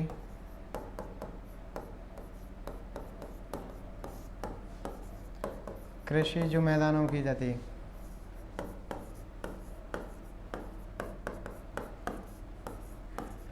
मैदानों में की जाती है, उसे क्या कहा जाता है? दजिया, और इसे चिमाता। ठीक है, कैसे याद रखोगे? तो चिमाता पहाड़ी, चिमाता, चिमाता पहाड़ी, ई की मात्रा दोनों में, इसमें दजिया, दजिया मैदान, दोनों में आ की लग रही है। ठीक है ना, मैदान और दजिया, ऐसे आसानी से याद रख सकते हो। और राजस्थान में भी कहाँ की जाती है? तो दक्षिणी राजस्थान में, दक्षिणी राजस्थान में की जाती है। और किस जनजाति के द्वारा की जाती है? तो भील जनजाति के द्वारा की जाती है। तो ये हो गई हमारी किसकी? राजस्थान में चिमाता और दजिया को लेकर के भी बात है। नेक्स्ट बात करें हम, अब स्थानांतरित कृषि को हम पढ़ेंगे। स्थानांतरित कृषि में कृषि एवं पशुपालन का सहचार्य क्या है, यानी कृषि और पशुपालन का सहचार्य क्या है। तो बात करें हम, देखिए इसमें कृषि पर अधिक बल दिया जाता है, बिल्कुल सही है, कृषि को ही किया जाता है। इसमें पशुपालन पर कोई बल नहीं दिया जाता, क्योंकि इसमें पशुपालन की अपेक्षा क्या की जाती है? कृषि अधिक की जाती है। इसमें एक स्थान से दूसरे स्थान पर जाने में पशुपालन गौण हो जाता है, यानी कि एक स्थान से दूसरे स्थान पर जाने पर जो पशुपालन है वो सही तरीके से नहीं कर पाता। इनका जो मुख्य उद्देश्य होता है वो क्या होता है? कृषि को करना। क्या करना? कृषि को करना। इसीलिए इनका उद्देश्य सिर्फ कृषि करना ही होता है। लिखें अपने स्थानांतरित कृषि के आधार, ये लिख लिए थे कि पीछे वाले, ये लिखें, हिमालय क्षेत्र में खेल और राजस्थान में बाल रहा। और चिमाता और दजिया को, चिमाता को लिख लो पहाड़ी प्रदेश और दजिया को मैदानी प्रदेश में, दक्षिण राजस्थान में भील जनजाति। लिख लिए? नेक्स्ट, आधार स्थानांतरित कृषि, यानी स्थानांतरित कृषि के कौन कौन से आधार हैं। तो हमने 5 आधार पर चर्चा करनी है और आपको बता दिए कि क्वेश्चन कैसे पूछे जाते हैं, तो इसको अच्छे से पढ़ें। लिखें, इसमें कृषि पर बल अधिक दिया जाता है, पशुपालन पर बल नहीं दिया जाता, क्योंकि एक स्थान से दूसरे स्थान पर पशुपालन गौण हो जाता है। इसका उद्देश्य सिर्फ क्या है? कृषि करना। नेक्स्ट, बस कुछ मत लिखो आप, तो कृषि एवं पशुपालन का सहचार्य, कृषि पर बल दिया जाता है, पशुपालन पर बल नहीं दिया जाता। ठीक है। नेक्स्ट, कृषि उत्पादन की विधियां। तो कृषि उत्पादन की विधियां की बात करें तो 2 होती हैं, परंपरागत और अपरंपरागत।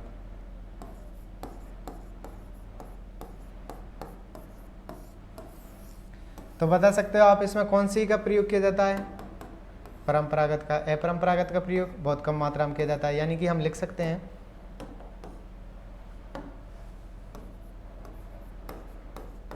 लिखते चलें साथ में, परंपरागत विधियों का प्रयोग किया जाता है क्योंकि ये है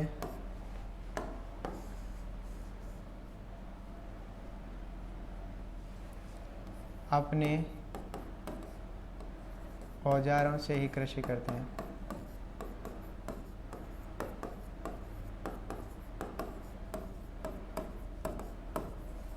यानी कि इनके जो औजार होते हैं, जैसे कुदाली, हसिया,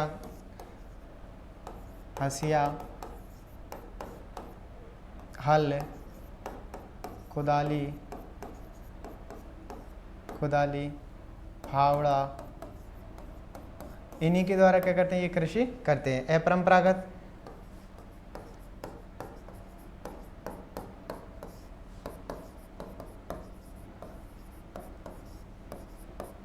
का प्रयोग नहीं किया जाता।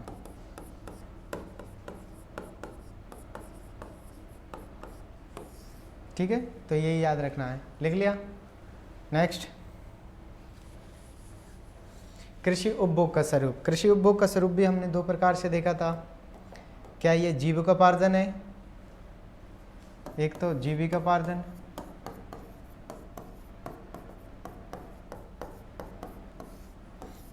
और दूसरा पड़ा था वाणिज्यिक।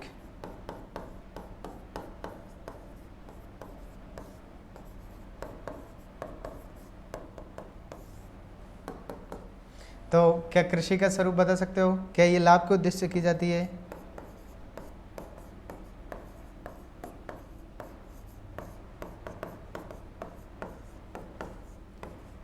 नहीं की जाती है ना? ये जीवन निर्वाह हेतु ही की जाती है।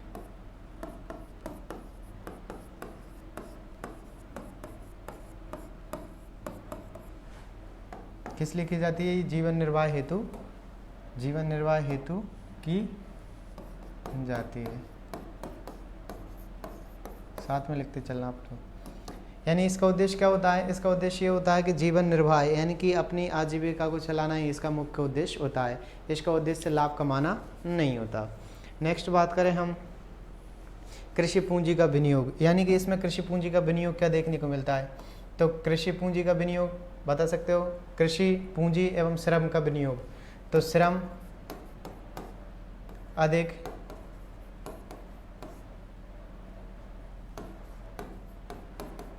प्रयोग होता है,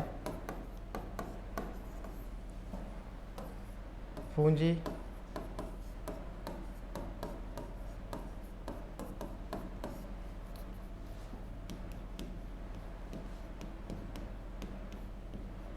पूंजी का प्रयोग कम होता है। आगे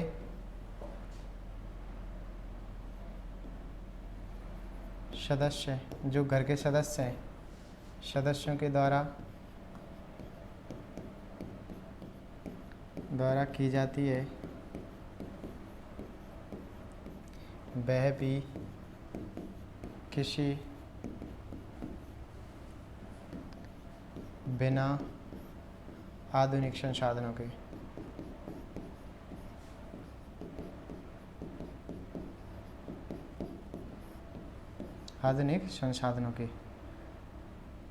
ठीक है।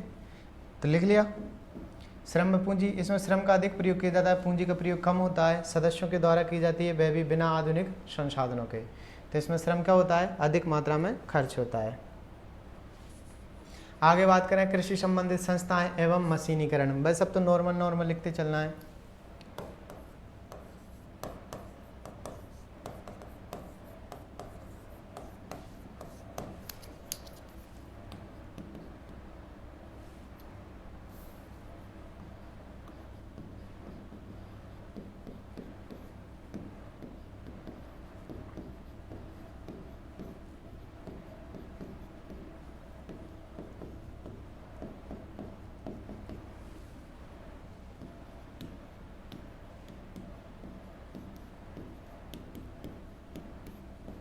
इनका उत्पादन सिर्फ जीवन यापन हेतु है।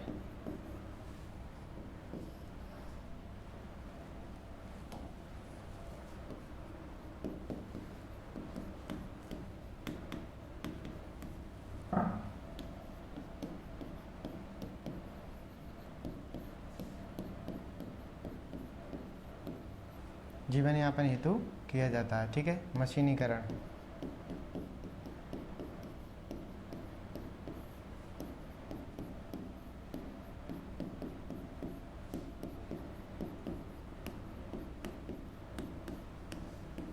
मशीनीकरण का प्रयोग नहीं होता है। क्या होता है? मशीनीकरण का प्रयोग नहीं होता है।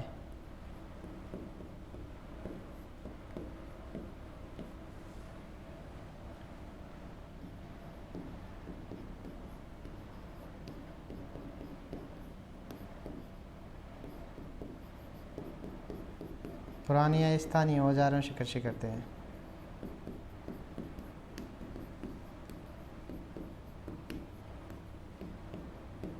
कृषि करते हैं। ठीक है। तो ये क्या हो जाता है? कृषि संबंधित संस्था एवं मशीनीकरण का उपयोग। ठीक है, लिख लिया।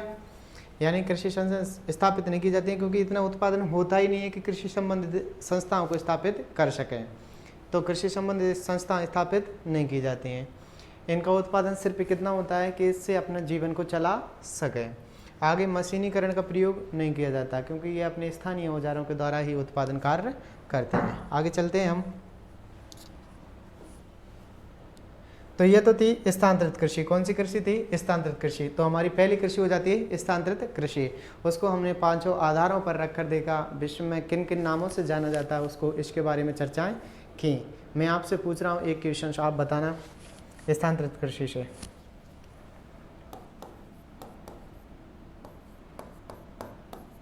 वियतनाम में क्या कहा जाता है? और भारत में और राजस्थान में? राजस्थान में किस नाम से जानते हैं? तो वियतनाम में, बिल्कुल, वेरी गुड। रे, कैसे याद रखा? वीरे। भारत में झूम झूम छना नना बाज है, झूमिंग। राजस्थान में बालरा। चलो ठीक है, राजस्थान में आप बताओ। अगर पहाड़ी प्रदेशों पर करेंगे तो, पहाड़ी प्रदेशों पर करेंगे तो चिमाता, और मैदानी क्षेत्र में करेंगे तो दजिया। राजस्थान में किस क्षेत्र में की जाती है? कौन सी जनजाति करती है? Rail, very good. अच्छे से याद है ना सबके? चलो एक और बताओ।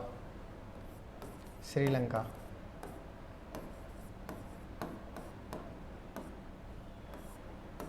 बताओ। Very good. चाइना।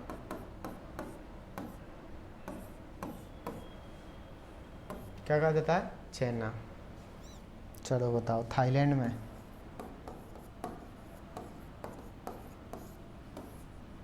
क्या कहा जाता है? तामराई। बिल्कुल बिल्कुल बिल्कुल सही।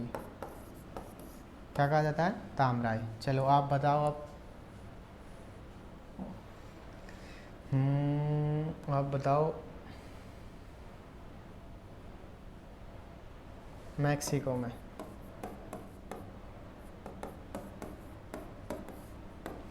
क्या कहा जाता है?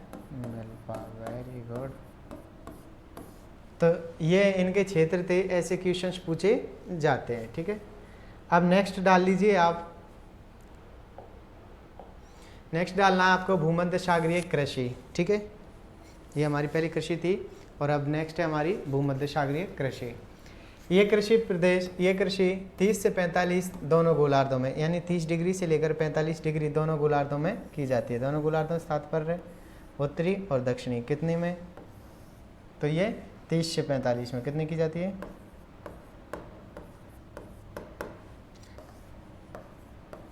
इधर 30 डिग्री से 45 डिग्री, सॉरी, हाँ 45 डिग्री। इन दोनों गोलार्धों में कौन सी कृषि की जाती है? तो इसे बोलते हैं भूमध्य सागरीय कृषि। कौन सी? भूमध्य सागरीय कृषि। जो 30 डिग्री से लेकर के 45 डिग्री के मध्य की जाती है उसे भूमध्य सागरीय कृषि के नाम से जानते हैं।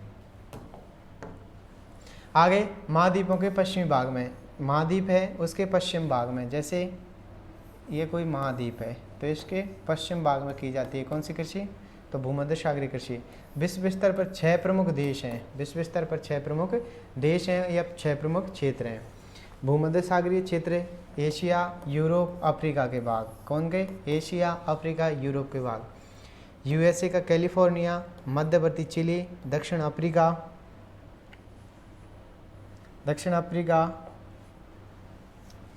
ऑस्ट्रेलिया का परतनगर और ऑस्ट्रेलिया का मर्रे डार्लिंग, यानी जो ऑस्ट्रेलिया के अंदर मर्रे और डार्लिंग नदी है उसका तटवर्ती क्षेत्र है, उसमें कौन सी कृषि की जाती है? तो भूमध्य सागरीय कृषि। तो लिखें आप सभी भूमध्य सागरीय कृषि। यह कृषि 30 से 45 डिग्री दोनों गोलार्धों के मध्य की जाती है।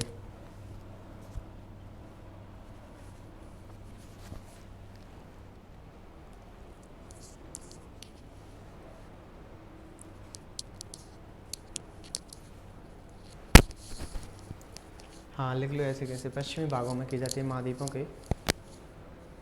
विश्व स्तर पर 6 प्रमुख देश या 6 प्रमुख क्षेत्र हैं। क्षेत्र बेटर है। भूमध्य सागरीय क्षेत्र में एशिया, यूरोप और अफ्रीका। वापिस यूएसए का कैलिफोर्निया प्रांत, मध्यवर्ती चिली, दक्षिण अफ्रीका। इसके बाद में यूएसए का परतनगर और यूएसए की मर्रे डार्लिंग नदियों का क्षेत्र। लिख लिया। आगे ये जो भूमध्य सागरीय क्षेत्र है इसमें वर्ष भर वर्षा होती है। क्या होता है? यानी कि पूरे वर्ष यहाँ पर वर्षा होती है। खट्टे रसदार फलों का उत्पादन किया जाता है। इनमें स्ट्रॉबेरी है, ब्लूबेरी है, संतरा है, नींबू है, चेरी है, अंगूर है। लिख लें, ये भूमध्य सागरीय क्षेत्र में वर्ष भर वर्षा होती है और यहाँ खट्टे फलों का उत्पादन किया जाता है। इन फलों के नाम भी लिख सकते हो आप। क्या? चेरी, स्ट्रॉबेरी, ब्लूबेरी, संतरा, नींबू और अंगूर। ये अंगूर वही खट्टे हैं जो लोमड़ी वाले थे। कौन से वाले? लोमड़ी वाले। जब नहीं मिले तो खट्टे और मिल जाए तो मीठे। सेम वही होता है। इंसान जब असफल हो जाता है तो वो प्रतिक्षेपण करता है, यानी दूसरे पर आरोप लगाता है कि मैं तो बन जाता, पर क्या होता? मैं किस लिए नहीं बना? मैं इसलिए नहीं बना क्योंकि मुझे शिक्षकों ने अच्छे से नहीं पढ़ाया, या फिर दूसरा रीजंस, मुझे घर वालों ने पढ़ने नहीं दिया, मुझे घर वालों ने ये काम करने को बोल दिया, इस वजह से मैं आज दुनिया में कुछ नहीं बन पाया। तो इसे बोलते हैं प्रतिक्षेपण। ठीक है ना? तो ये वही वाले अंगूर खट्टे हैं। लिख लिए।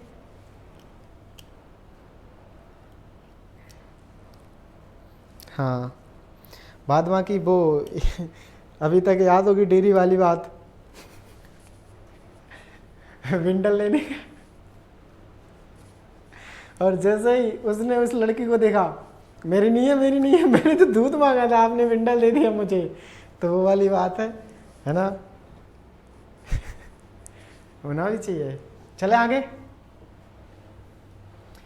अब ये कुछ क्षेत्र हैं जो किसके लिए प्रसिद्ध है, उन्हें लिख लें आप। कभी कभी पूछ लिया जाता है कि अंगूर उत्पादन के लिए कौन सा देश प्रसिद्ध है, तो फ्रांस। अंगूर उत्पादन में फ्रांस।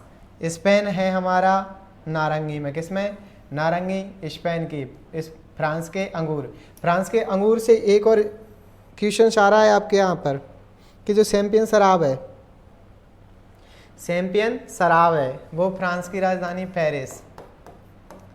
किसकी राजधानी है? पेरिस, फ्रांस की। यहाँ पर कौन सी बनाई जाती है? सैम्पियन, जो कि महंगी शराबों के अंदर सम्मिलित होती है। ठीक है? तो आगे, क्योंकि इन अंगूरों को से ही शराब का निर्माण किया जाता है। नारंगी कहाँ की प्रसिद्ध है? स्पेन की। कैलिफोर्निया की स्ट्रॉबेरी और ब्लूबेरी। ठीक है? तट से थोड़ा अंदर, जो तट से थोड़ा से अंदर क्षेत्र होते हैं उनमें गेहूं किए जाते हैं, गेहूं का उत्पादन किया जाता है। इसीलिए हमने देखा था मर्रे डार्लिंग का जो क्षेत्र था, मर्रे डार्लिंग, यानी कि यहाँ की जो घास भूमियाँ थी उनको तो क्या कहा जाता है? डाउन्स। क्या कहा जाता है? डाउन्स। और मर्रे डार्लिंग के जो क्षेत्र है उसमें क्या किए जाते हैं? गेहूं का उत्पादन। तो याद रखना इस चीज़ को भी कि तट से थोड़ा अंदर गेहूं का उत्पादन किया जाता है। आगे इनके अंदर बादाम, अखरोट, सेब, अनार प्रसिद्ध हैं। किसमें? तो भूमध्य सागरीय कृषि में। आगे चलते हैं हम। तो भूमध्य सागरीय कृषि में अब उन 5 आधारों पर फिर चर्चा करेंगे। ये तो महत्वपूर्ण बातें थी, वो हो गई। अब 5 आधारों पर बस नॉर्मल जानते चलेंगे, एक एक 2-2 लाइनें। तो आप बताइए, भूमध्य सागरीय में कृषि और पशुपालन का सहचार, इसमें कृषि पर अधिक बल दिया जाता है या पशुपालन पर? तो कृषि पर अधिक बल है।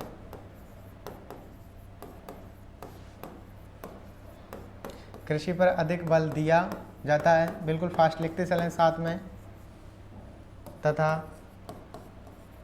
पशुपालन पर बल नहीं दिया जाता, नहीं दिया जाता है। ठीक है? तो ये हो गया किसका? कृषि एवं पशुपालन का सहचार। हम किसकी बात कर रहे हैं? तो भूमध्य सागरीय कृषि को 5 आधारों पर देख करके चर्चा करेंगे। आगे कृषि उत्पादन की विधियाँ, तो आप बता सकते हो कि इसके अंदर परंपरागत विधि उपयोग होगी या अपरंपरागत? बिल्कुल सही, कि कोई सी विधि प्रयोग नहीं होगी।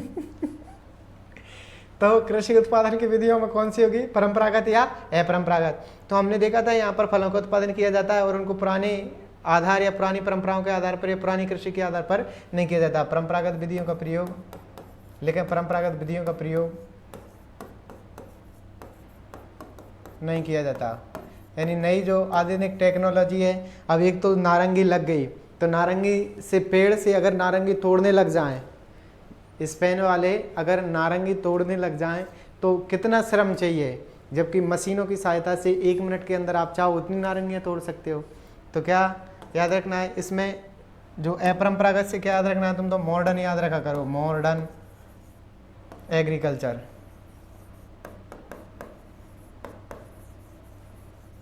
एग्रीकल्चर, ठीक है, यानी कि अपरंपरागत विधियों का प्रयोग किया जाता है।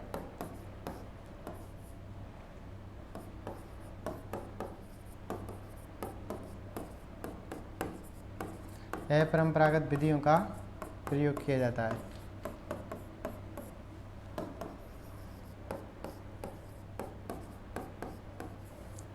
बिल्कुल है ही सही, अपरंपरागत विधियों का प्रयोग किया जाता है, यानी मॉडर्न एग्रीकल्चर का। लिख लिया, कृषि उत्पादन की विधियां। नेक्स्ट बात करें हम कृषि उपभोग का स्वरूप, तो इनका उद्देश्य क्या है, जीविकोपार्जन या लाभ कमाना।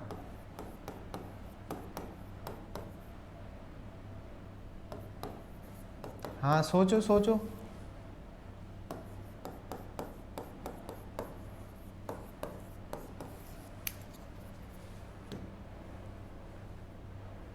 बताओ।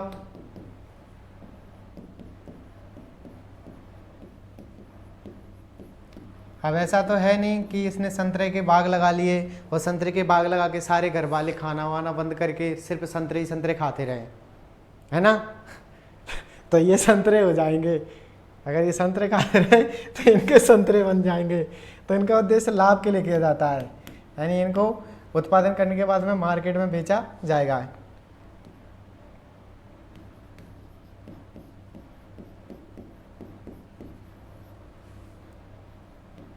जीविकोपार्जन देखने को नहीं मिलता, या जीविकोपार्जन हेतु इस कृषि का प्रयोग नहीं किया जाता, प्रयोग नहीं किया जाता। ठीक है, लिख लिया।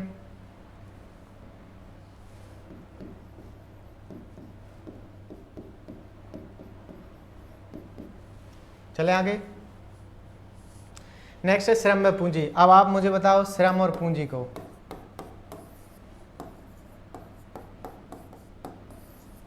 तो इसमें पूंजी अधिक लगती है क्योंकि इनके लिए अत्यधिक आधुनिक हथियार, आधुनिक मशीनरी का प्रयोग किया जाता है, इसलिए पूंजी का प्रयोग अधिक किया जाता है।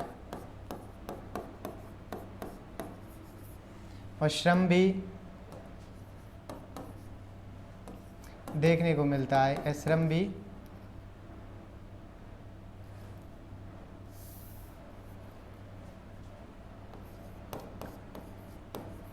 श्रम का प्रयोग भी किया जाता है।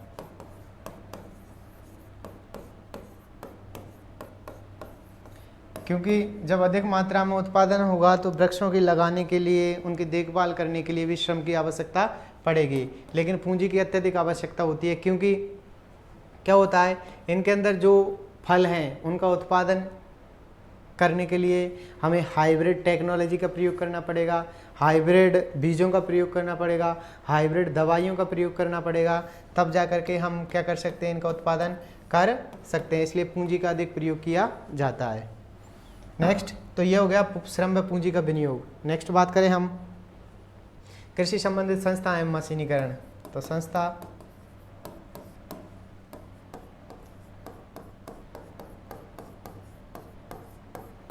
बताओ फिर, संस्था चाहिए या नहीं चाहिए, या संतरन का सिर्फ जूस बना के पीते रहोगे। तो इनके लिए संस्थाएं स्थापित की जाती हैं।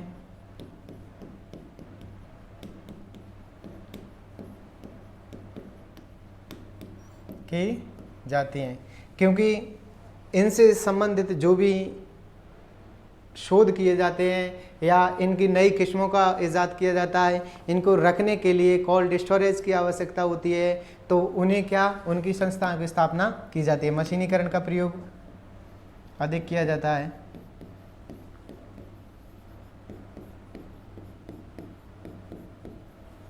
अधिक किया जाता है। ठीक है, लिख ला। कृषि संबंधित संस्था है मशीनीकरण, इसके अंदर आप बनाना चाहो तो ऐसे ही बना सकते हो। इसके अंदर संस्थाओं की स्थापना की जाती है क्योंकि फलों को रखने के लिए स्टोरेज की आवश्यकता होती है, इसी वजह से स्टोरेज की स्थापना की जाती है। कोल्ड स्टोरेज भी स्थापित किए जाते हैं और इन्हें मशीनीकरण, इन्हें एक स्थान से दूसरे स्थान पर ले जाने के लिए ट्रकों की आवश्यकता होती है और इसका अधिक प्रयोग किया जाता है क्योंकि इन्हें तोड़ने के लिए और यानी एक स्थान से दूसरे स्थान पर ले जाने के लिए मशीनों का अधिक प्रयोग किया जाता है। नेक्स्ट बात करते हैं, अब ये हमारी दो कृषि हो जाती हैं, एक तो स्थानांतरित और दूसरा भूमध्य सागरीय। तीसरी है विशिष्ट उद्यान कृषि। विशिष्ट उद्यान कृषि से तात्पर्य यह है यानी इसका जो प्रयोग किया जाता है वो किस लिए किया जाता है, यानी कि विशिष्ट फलों के उत्पादन के लिए या फलों के उत्पादन हेतु ही इस कृषि को किया जाता है। फल हैं, फूल हैं, उनका उपयोग किस लिए किया जाता है इस कृषि में। तो इसे हम ट्रक फार्मिंग भी कहते हैं। ट्रक फार्मिंग क्या होता है, जो ट्रक के अंदर कृषि की जाती है उसे ट्रक फार्मिंग कृषि कहते हैं। वेरी गुड कि ट्रक के अंदर कृषि कर रहे हो उसे ट्रक फार्मिंग, और रेल के अंदर करें तो rail farming, aeroplane farming. Truck farming से तात्पर्य यह है कि एक स्थान है ए और बी स्थान है, ये है मार्केट, क्या है मार्केट, और यह है उत्पादन वाली जगह यानी कि खेत। तो इस स्थान से इस स्थान तक ले जाने के लिए हमें किसकी आवश्यकता पड़ेगी, किसी एक साधन की आवश्यकता होगी जो कि इसको लाद करके ले जाए। तो ये यहाँ से और यहाँ तक आएगा, तो इसी को कहा जाता है ट्रक फार्मिंग। क्या कहा जाता है, ट्रक फार्मिंग। यानी कि वह वस्तुएं या वह पदार्थ जो अतिशीघ्र खराब होने वाले होते हैं उन्हें एक स्थान से दूसरे स्थान पर ले जाने के लिए जो परिवहन को प्रयोग किया जाता है उसे हम ट्रक फार्मिंग के नाम से जानते हैं। ओके, इसमें फल हैं, फूल हैं, सब्जियां हैं, उनका उत्पादन किया जाता है। किसमें, विशिष्ट उद्यान कृषि में। लिखें विशिष्ट उद्यान कृषि।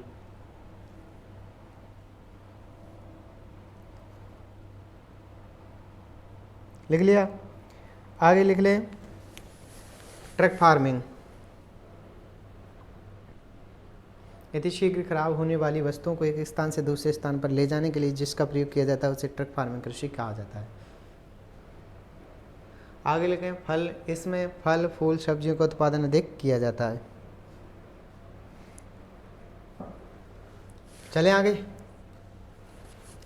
आगे है कुछ महत्वपूर्ण जानकारियां किससे लेकर के, विशिष्ट उद्यान कृषि से। तो आप सभी लिखते चलें। चीन सब्जियां उत्पादन में प्रथम स्थान रखता है और इंडिया सेकंड स्थान रखता है सब्जियां उत्पादन में। भारत है जो आम, केला, चीकू में प्रथम स्थान रखता है। ठीक है, और कनाडा का जो नोवा स्कोपिया क्षेत्र है वो सेब उत्पादन में प्रसिद्ध है। ईरान सेब व अंजीर उत्पादन के लिए प्रसिद्ध है। इंडिया के जम्मू कश्मीर, हिमाचल प्रदेश, उत्तराखंड सेब उत्पादन में प्रथम स्थान है। ठीक है, महाराष्ट्र आम उत्पादन में, बिहार की लीची, बेंगलोर फूल उत्पादन में, विश्व में फूल उत्पादन में प्रसिद्ध है नीदरलैंड, और बुल्गारिया गुलाब उत्पादन में।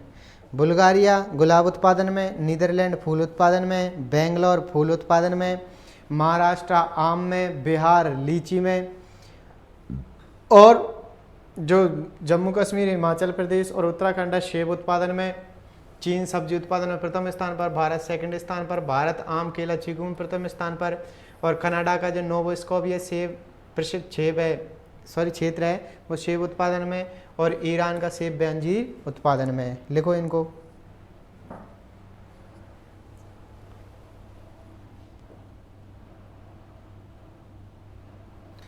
ठीक है, लिख लिए। नेक्स्ट, अब हम बात कर रहे हैं किसकी, तो हम बात कर रहे हैं विशिष्ट उद्यान कृषि की। किसकी, विशिष्ट उद्यान कृषि की। तो विशिष्ट उद्यान कृषि को भी हम उन्हीं 5 प्रकार से पढ़ेंगे जिन प्रकार से हम अभी तक पढ़ते आ रहे हैं। ठीक है, तो सबसे पहले कृषि एवं पशुपालन का संचार है। तो आप मुझे बताएं लिखो आप तो मत बताओ। कृषि पर अधिक बल दिया जाता है।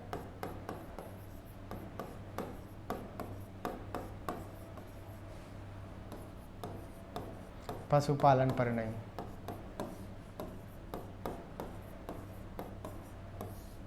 यानी यहाँ पे कृषि पर अधिक बल दिया जाता है, किस पर? पशुपालन पर नहीं दिया जाता। तो कृषि एवं पशुपालन सहचार में हो जाता है।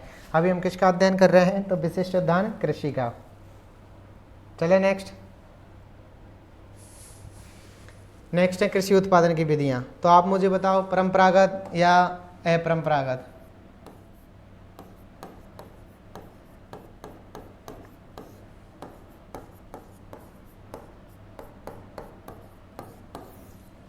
तो इसमें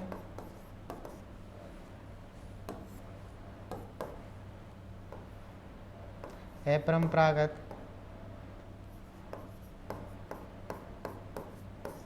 विधियों का प्रयोग अधिक किया जाता है।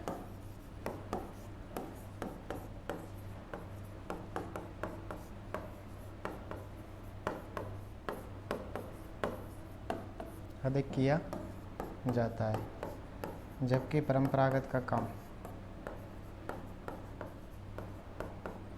परंपरागत का कम। ठीक है, तो ये क्या हो जाते हैं? कृषि उत्पादन की विधियाँ। क्या हो जाती हैं? कृषि उत्पादन की विधियाँ। नेक्स्ट चर्चा करते हैं हम कृषि उपभोग का स्वरूप। कृषि उपभोग का स्वरूप क्या है? जीविकोपार्जन या वाणिज्यिक?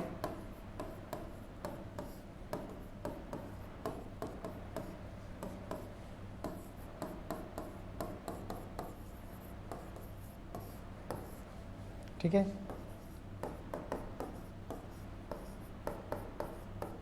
इसमें वाणिज्यिक कृषि की जाती है जिसका उद्देश्य लाभ कमाना होता है। जिसका उद्देश्य क्या होता है? लाभ कमाना, वो भी अधिक से अधिक।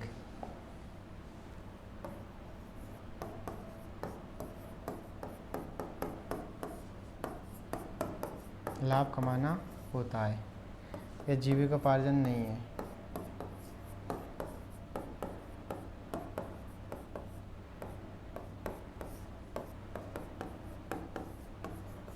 जीविकोपार्जन नहीं है। ठीक है, वैसे ही लिखते चले आप। तो इसमें वाणिज्यिक कृषि की जाती है जिसका उपयोग लाभ कमाना होता है, यह जीविकोपार्जन हेतु नहीं की जाती। नेक्स्ट बात करें श्रम व पूंजी। तो श्रम व पूंजी, श्रम भी अधिक और पूंजी भी अधिक, क्योंकि इनको तोड़ के ले जाने के लिए, ढोने के लिए और इन्हें लगाने के लिए, इनकी देखभाल करने के लिए भी हमें श्रम व पूंजी की आवश्यकता अधिक होती है। तो इसमें श्रम व पूंजी की आवश्यकता अधिक होती है, दोनों लिख सकते हो।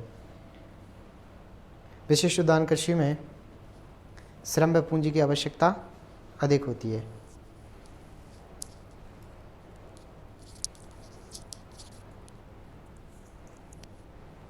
लिख लिया?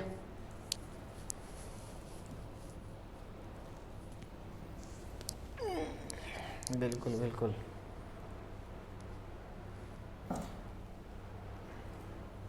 नेक्स्ट लिखें कृषि संबंधित संस्थान। तो कृषि संबंधित संस्थाएं स्थापित की जाएंगी या नहीं की जाएंगी? बिल्कुल, कृषि संबंधित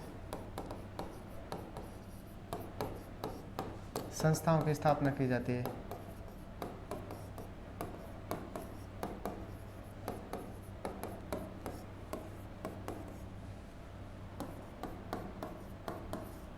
की जाती है और उच्चतम मशीनरी का प्रयोग किया जाता है।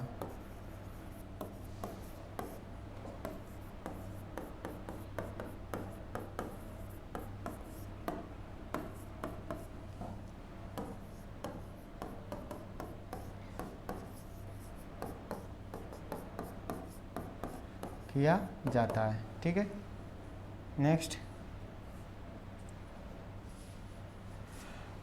तो ये वही महाद्वीप थे।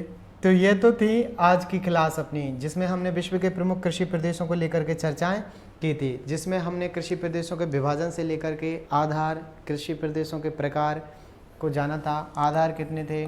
वापस रिकॉल करते चलें, वापस सोर्स नोट्स बनाने का तब समय आ गया। कृषि प्रदेश ठीक है, कृषि प्रदेश हुए। अब इसका वर्गीकरण DS बटलसी ने किया, इसने DS बटलसी ने, ठीक है। कब किया था? 1936 में। कब किया था? 1936 में। प्रपत्र कौन सा था या शोध पत्र? तो वो था कौन सा? Major agriculture,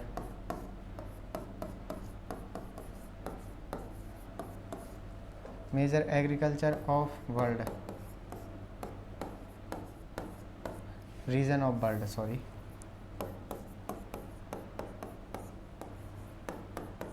region of world, ठीक है।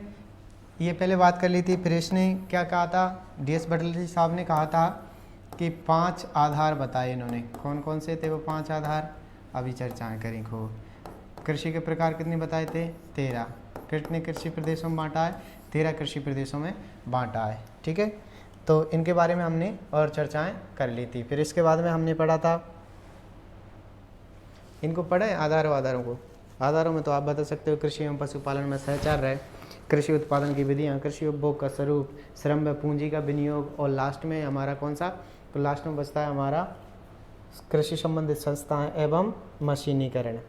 और 13 प्रकार की कृषियों में हमने पढ़ा था स्थानांतरित कृषि, जलवायु पशुचारण, प्रारंभिक स्थानबद्ध कृषि और भूमध्य सागरीय कृषि, और उसके बाद में विशिष्ट उद्यान कृषि, वाणिज्यिक कृषि, चावल प्रधान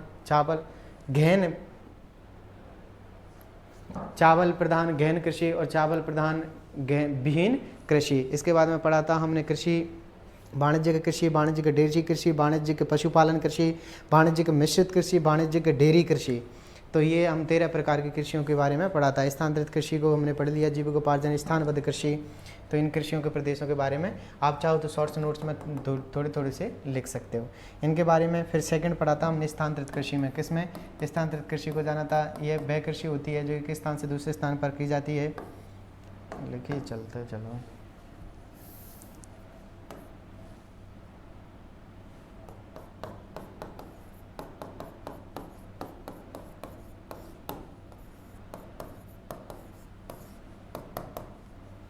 इसे स्लेश एंड बर्न कृषि के नाम से जाना जाता है। आप लिखते चले, मैं तो सिर्फ ऐसे ही बोलता जा रहा हूँ।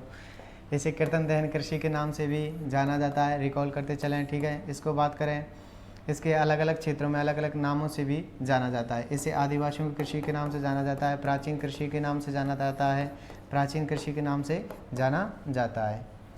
इसको 5 आधारों पर बात करें, इसमें कृषि पर अधिक बल दिया जाता है, पशुपालन पर बल नहीं दिया जाता, ठीक है।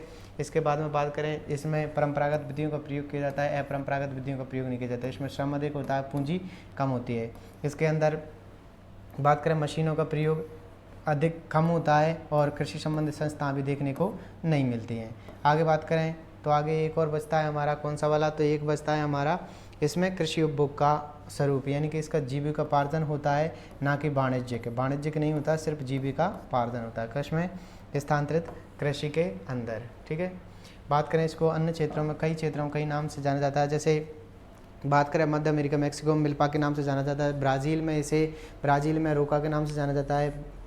किस नाम से जाना जाता है? ब्राज़ील में रोका था, और वेनेजुएला में कोनू इनके। श्रीलंका में चैना के नाम से जाना जाता है। भारत में झूमिंग के नाम से जाना जाता है। राजस्थान में बालरा के नाम से जाना जाता है। और बात करें हम इंडोनेशिया में लेडान के नाम से जाना जाता है। थाईलैंड में तामराई के नाम से जाना जाता है, ठीक है। और बात करें हम श्रीलंका में चैना के नाम से जाना जाता है। फिलीपींस में चैनगिन के नाम से जाना जाता है। म्यांमार या बर्मा में इसे तुंगा के नाम से जाना जाता है। कांगो जांगरो में इसे मसाले, और मेडागास्कर में टाबी के नाम से जाना जाता है। और पश्चिम अफ्रीका में लोगान के नाम से। बात करें भारत में, तो भारत में जो असम में इसे पोनम, और आंध्र प्रदेश में पोडू के नाम से जाना जाता है, ठीक है। और आगे बात की थी पश्चिमी घाट पर इसे कुमारी कहा जाता है। और भी बात की थी हमने जैसे छत्तीसगढ़ और जो मध्य प्रदेश है उसमें देपा, दैया, भीवार और पोडू के नाम से जाना जाता है। आगे बात की थी हमने किसको लेकर के, हिमालय क्षेत्र में खिल के नाम से जाना जाता है। और झारखंड में कुरुल और मणिपुर में पामलू। इसके बाद में बात की थी राजस्थान में जो क्षेत्र है, अगर ये पहाड़ी प्रदेश में की जाती है इसे चिमाता कहा जाता है, और अगर मैदानी क्षेत्र में की जाती है तो इसे दजिया के नाम से जाना जाता है। इसके बाद में हमने इसके 5 आधारों को लेकर के चर्चाएं की थी। उसके बाद में पढ़ा था विशिष्ट उद्यान कृषि को। किसको पढ़ा था? सॉरी, भूमध्य सागरीय कृषि को। भूमध्य सागरीय कृषि में पढ़ा था कि ये 30 से लेकर के 40 डिग्री के जो अक्षांश दोनों गोलार्ध हैं उनके अंदर मध्य देखने को मिलती है। 6 प्रमुख प्रदेश इनके अंदर देखने को मिलते हैं, जिसके अंदर जो ऑस्ट्रेलिया के 2 याद रखने, ऑस्ट्रेलिया का परतनगर और मर्रे डार्लिंग का क्षेत्र, कैलिफोर्निया का क्षेत्र और जो यूरोप, एशिया और अफ्रीका का क्षेत्र है। ठीक है, तो इसमें हमने ये देखने को मिली थी। आगे बात करें हम इसको लेकर के, तो इसमें हमने देखा था सबसे पहले क्या देखा था कि जो भूमध्य सागरीय कृषि है इसमें श्रम अधिक लगता है, पूंजी भी अधिक लगती है, मशीनीकरण का प्रयोग अधिक किया जाता है, कृषि संबंधित संस्थाओं की स्थापना भी की जाती है। ऐसे हमने 5 आधारों को लेकर के उसकी भी चर्चा की थी। उसके बाद में पढ़ा था हमने विशिष्ट उद्यान कृषि। इसके अंदर फल व फूल सब्जियों का उत्पादन किया जाता है और इसके अंदर हमने देखा था स्पेन का संतरा प्रसिद्ध है और फ्रांस के अंगूर, और फ्रांस के अंगूर प्रसिद्ध होने के कारण में ही पेरिस के अंदर शैंपेन शराब का उत्पादन किया जाता है। आगे पढ़ा था जो चीन है वो फल या सब्जी उत्पादन में प्रथम स्थान पर है, इंडिया सेकंड स्थान पर है। आम चीकू में हमारा भारत है वो प्रथम स्थान पर आता है। और फूलों के लिए बेंगलोर प्रसिद्ध है। अगर विश्व की बात करते हैं तो नीदरलैंड। और इसकी बात करें हम, जो गुलाब है, गुलाब के लिए प्रसिद्ध है। ठीक है, आगे बात करें हम तो जो जम्मू कश्मीर, हिमाचल प्रदेश और उत्तराखंड है वो सेब उत्पादन हेतु प्रसिद्ध हैं। और महाराष्ट्र आम के उत्पादन हेतु प्रसिद्ध है, बिहार लीची के उत्पादन हेतु प्रसिद्ध है। ये विशिष्ट उद्यान कृषि के अंदर पढ़ा था। फिर इसके 5 आधारों को पढ़ा था। इसमें कृषि पर अधिक बल दिया जाता है, न कि पशुपालन पर अधिक बल दिया जाता है। इसके बाद में कृषि उत्पादन की परंपरागत विधियों का प्रयोग कम किया जाता है, अपरंपरागत विधियों का प्रयोग अधिक किया जाता है। इसके बाद में पढ़ा था श्रम व पूंजी, श्रम भी अधिक लगता है और पूंजी भी का अधिक प्रयोग होता है और कृषि संबंधित संस्थाओं को स्थापित किया जाता है। इसी के अंदर पढ़ा था ट्रक फार्मिंग, एक स्थान से दूसरे स्थान पर कृषियों को ले जाना और उनको स्थानांतरण करना ट्रक फार्मिंग कृषि के नाम से कहलाता है। तो यह तो थी आज की अपनी क्लास, जिसके अंदर हमने कृषि प्रदेशों को जाना और 2-3 कृषियों के बारे में भी पढ़ा। अब नेक्स्ट क्लास इसके बाद में होगी, क्योंकि आज समय का अभाव है, समय कुछ ज़्यादा हो गया। तो आज के लिए सिर्फ इतना ही, मिलते हैं कल की क्लास में। तब तक के लिए स्वस्थ रहें, मस्त रहें और निरंतर अपने स्वाध्याय में व्यस्त रहें। शायद मुझे लगता है कल की क्लास के अंदर अगर इतना ही टाइम मिल जाता है तो कल की क्लास के अंदर हम इस टॉपिक को संपूर्ण ख़त्म कर लेंगे और फिर किसी नए टॉपिक के साथ में आपसे फिर चर्चा करेंगे। तो आज के लिए सिर्फ इतना ही, और फिर बोल रहा हूँ प्लीज़ लाइक शेयर सब्सक्राइब करें और अपनी तैयारी को निरंतरता से बढ़ाए रखें। आपके जो भी मिलने वाले हैं उन तक इस वीडियो को शेयर करें, इससे वो भी अपनी तैयारी अच्छी कर सकें। ठीक है, तो जय हिंद, जय भारत।